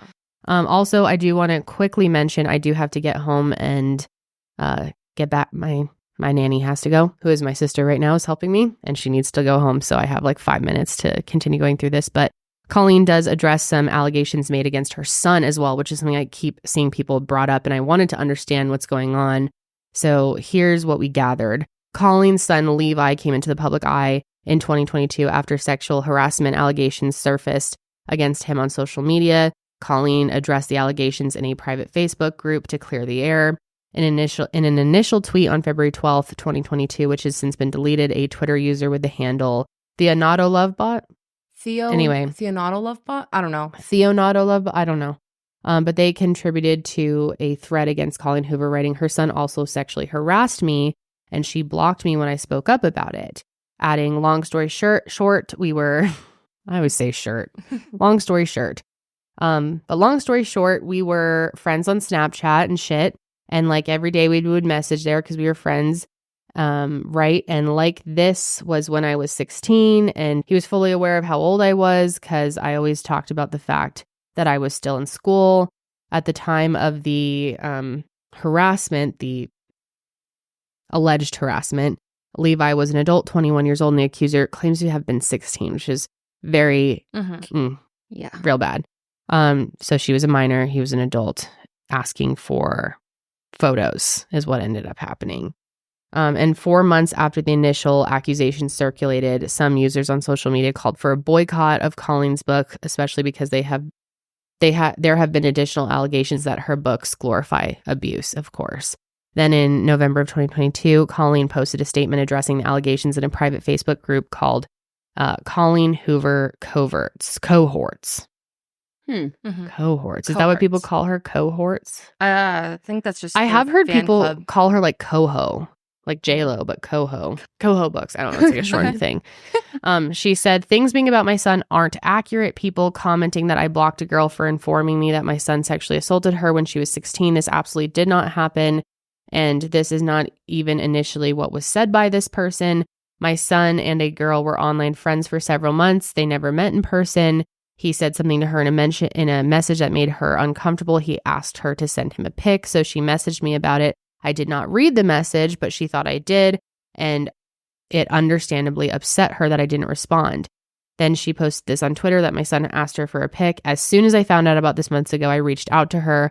We discussed what happened. I apologized to her and thanked her for bringing this to my attention. I offered to send her our home address and lawyer info should she want it. I held my son accountable for sending a message to her that was inappropriate. I addressed it directly with her and my son. I didn't publicly address it because 1, I feel it's not my place to talk about someone else's experience, and 2, everyone who knows me has seen me parent these boys and hold them accountable. I'm sad this happened. You guys know I've tried my best to raise my children with respect and show respect. So I definitely want to hear your thoughts on this situation as well. This doesn't give us enough information, in my opinion, to truly understand what happened here. And of course, she could be lying, saying she didn't see the message, and maybe that was damage control. Maybe she really didn't see the message. Right. So yeah, I want to hear people's thoughts. Yeah. I'm curious if there's, if any of our followers are fans or not. Are fans. you pro Coho or anti Coho? Yeah. And why? And do you want to see this movie? I like that name, Coho. Coho. Yeah. Coho. I really loved Verity. It bummed me out so much that people were so pissed that I even read it. Yeah. And I hate that we're in that place in society where people expect you to know everything bad about everyone. Yeah. That if I mention even an actor that I like, they're like, oh, did you not know about this? Can't believe. It's possible to not know everything about everyone all the time. Yeah. Anyway, that is all. I definitely want to hear all of your thoughts on this, you guys. Will you be seeing the movie? How do you think Blake handled it? Do you think there's more about Justin that we don't know? Do you think movies like this are important or hurtful? Do you think books like this are important or hurtful? Do they make it worse? Does it make it better? If you've actually been in a situation like this, especially, I want to hear from you about how you feel about content surrounding TV. Yep. That was a lot. It's intense. I know it is intense. That trailer really. Yeah, that was deep. Well, that's going to be it for us today, guys. Hopefully, Janelle will be back Monday. God, we've had a lot of weeks where one of us are gone yeah, you were gone last week. Yeah. Janelle was gone, or I was gone the week before. We haven't had a full cast moment. So we'll be back next week for sure. And we already have some topics for next week that we wanted to get into today and ran out of time for. Yeah. But that is going to be it for this week's Sesh. Thanks for sitting down here with me. Thanks for having me. You too, Karelly. Oh, thank you. Thanks you for having. You did great. I don't know how you guys. I don't know how it ends. Huh? I don't know how it ends. It ends with us. It ends with us. That's right. Yes. Okay. But see, normally Janelle helps me because I don't know how to end it. Karelly knows it. Sesh. And oh wait, no. And until the next sesh, keep it fresh. And until the next sesh, keep it fresh. That's not right. That's not right. And how do I still not know? No. And we'll see you on the next sesh. But until then, keep it fresh.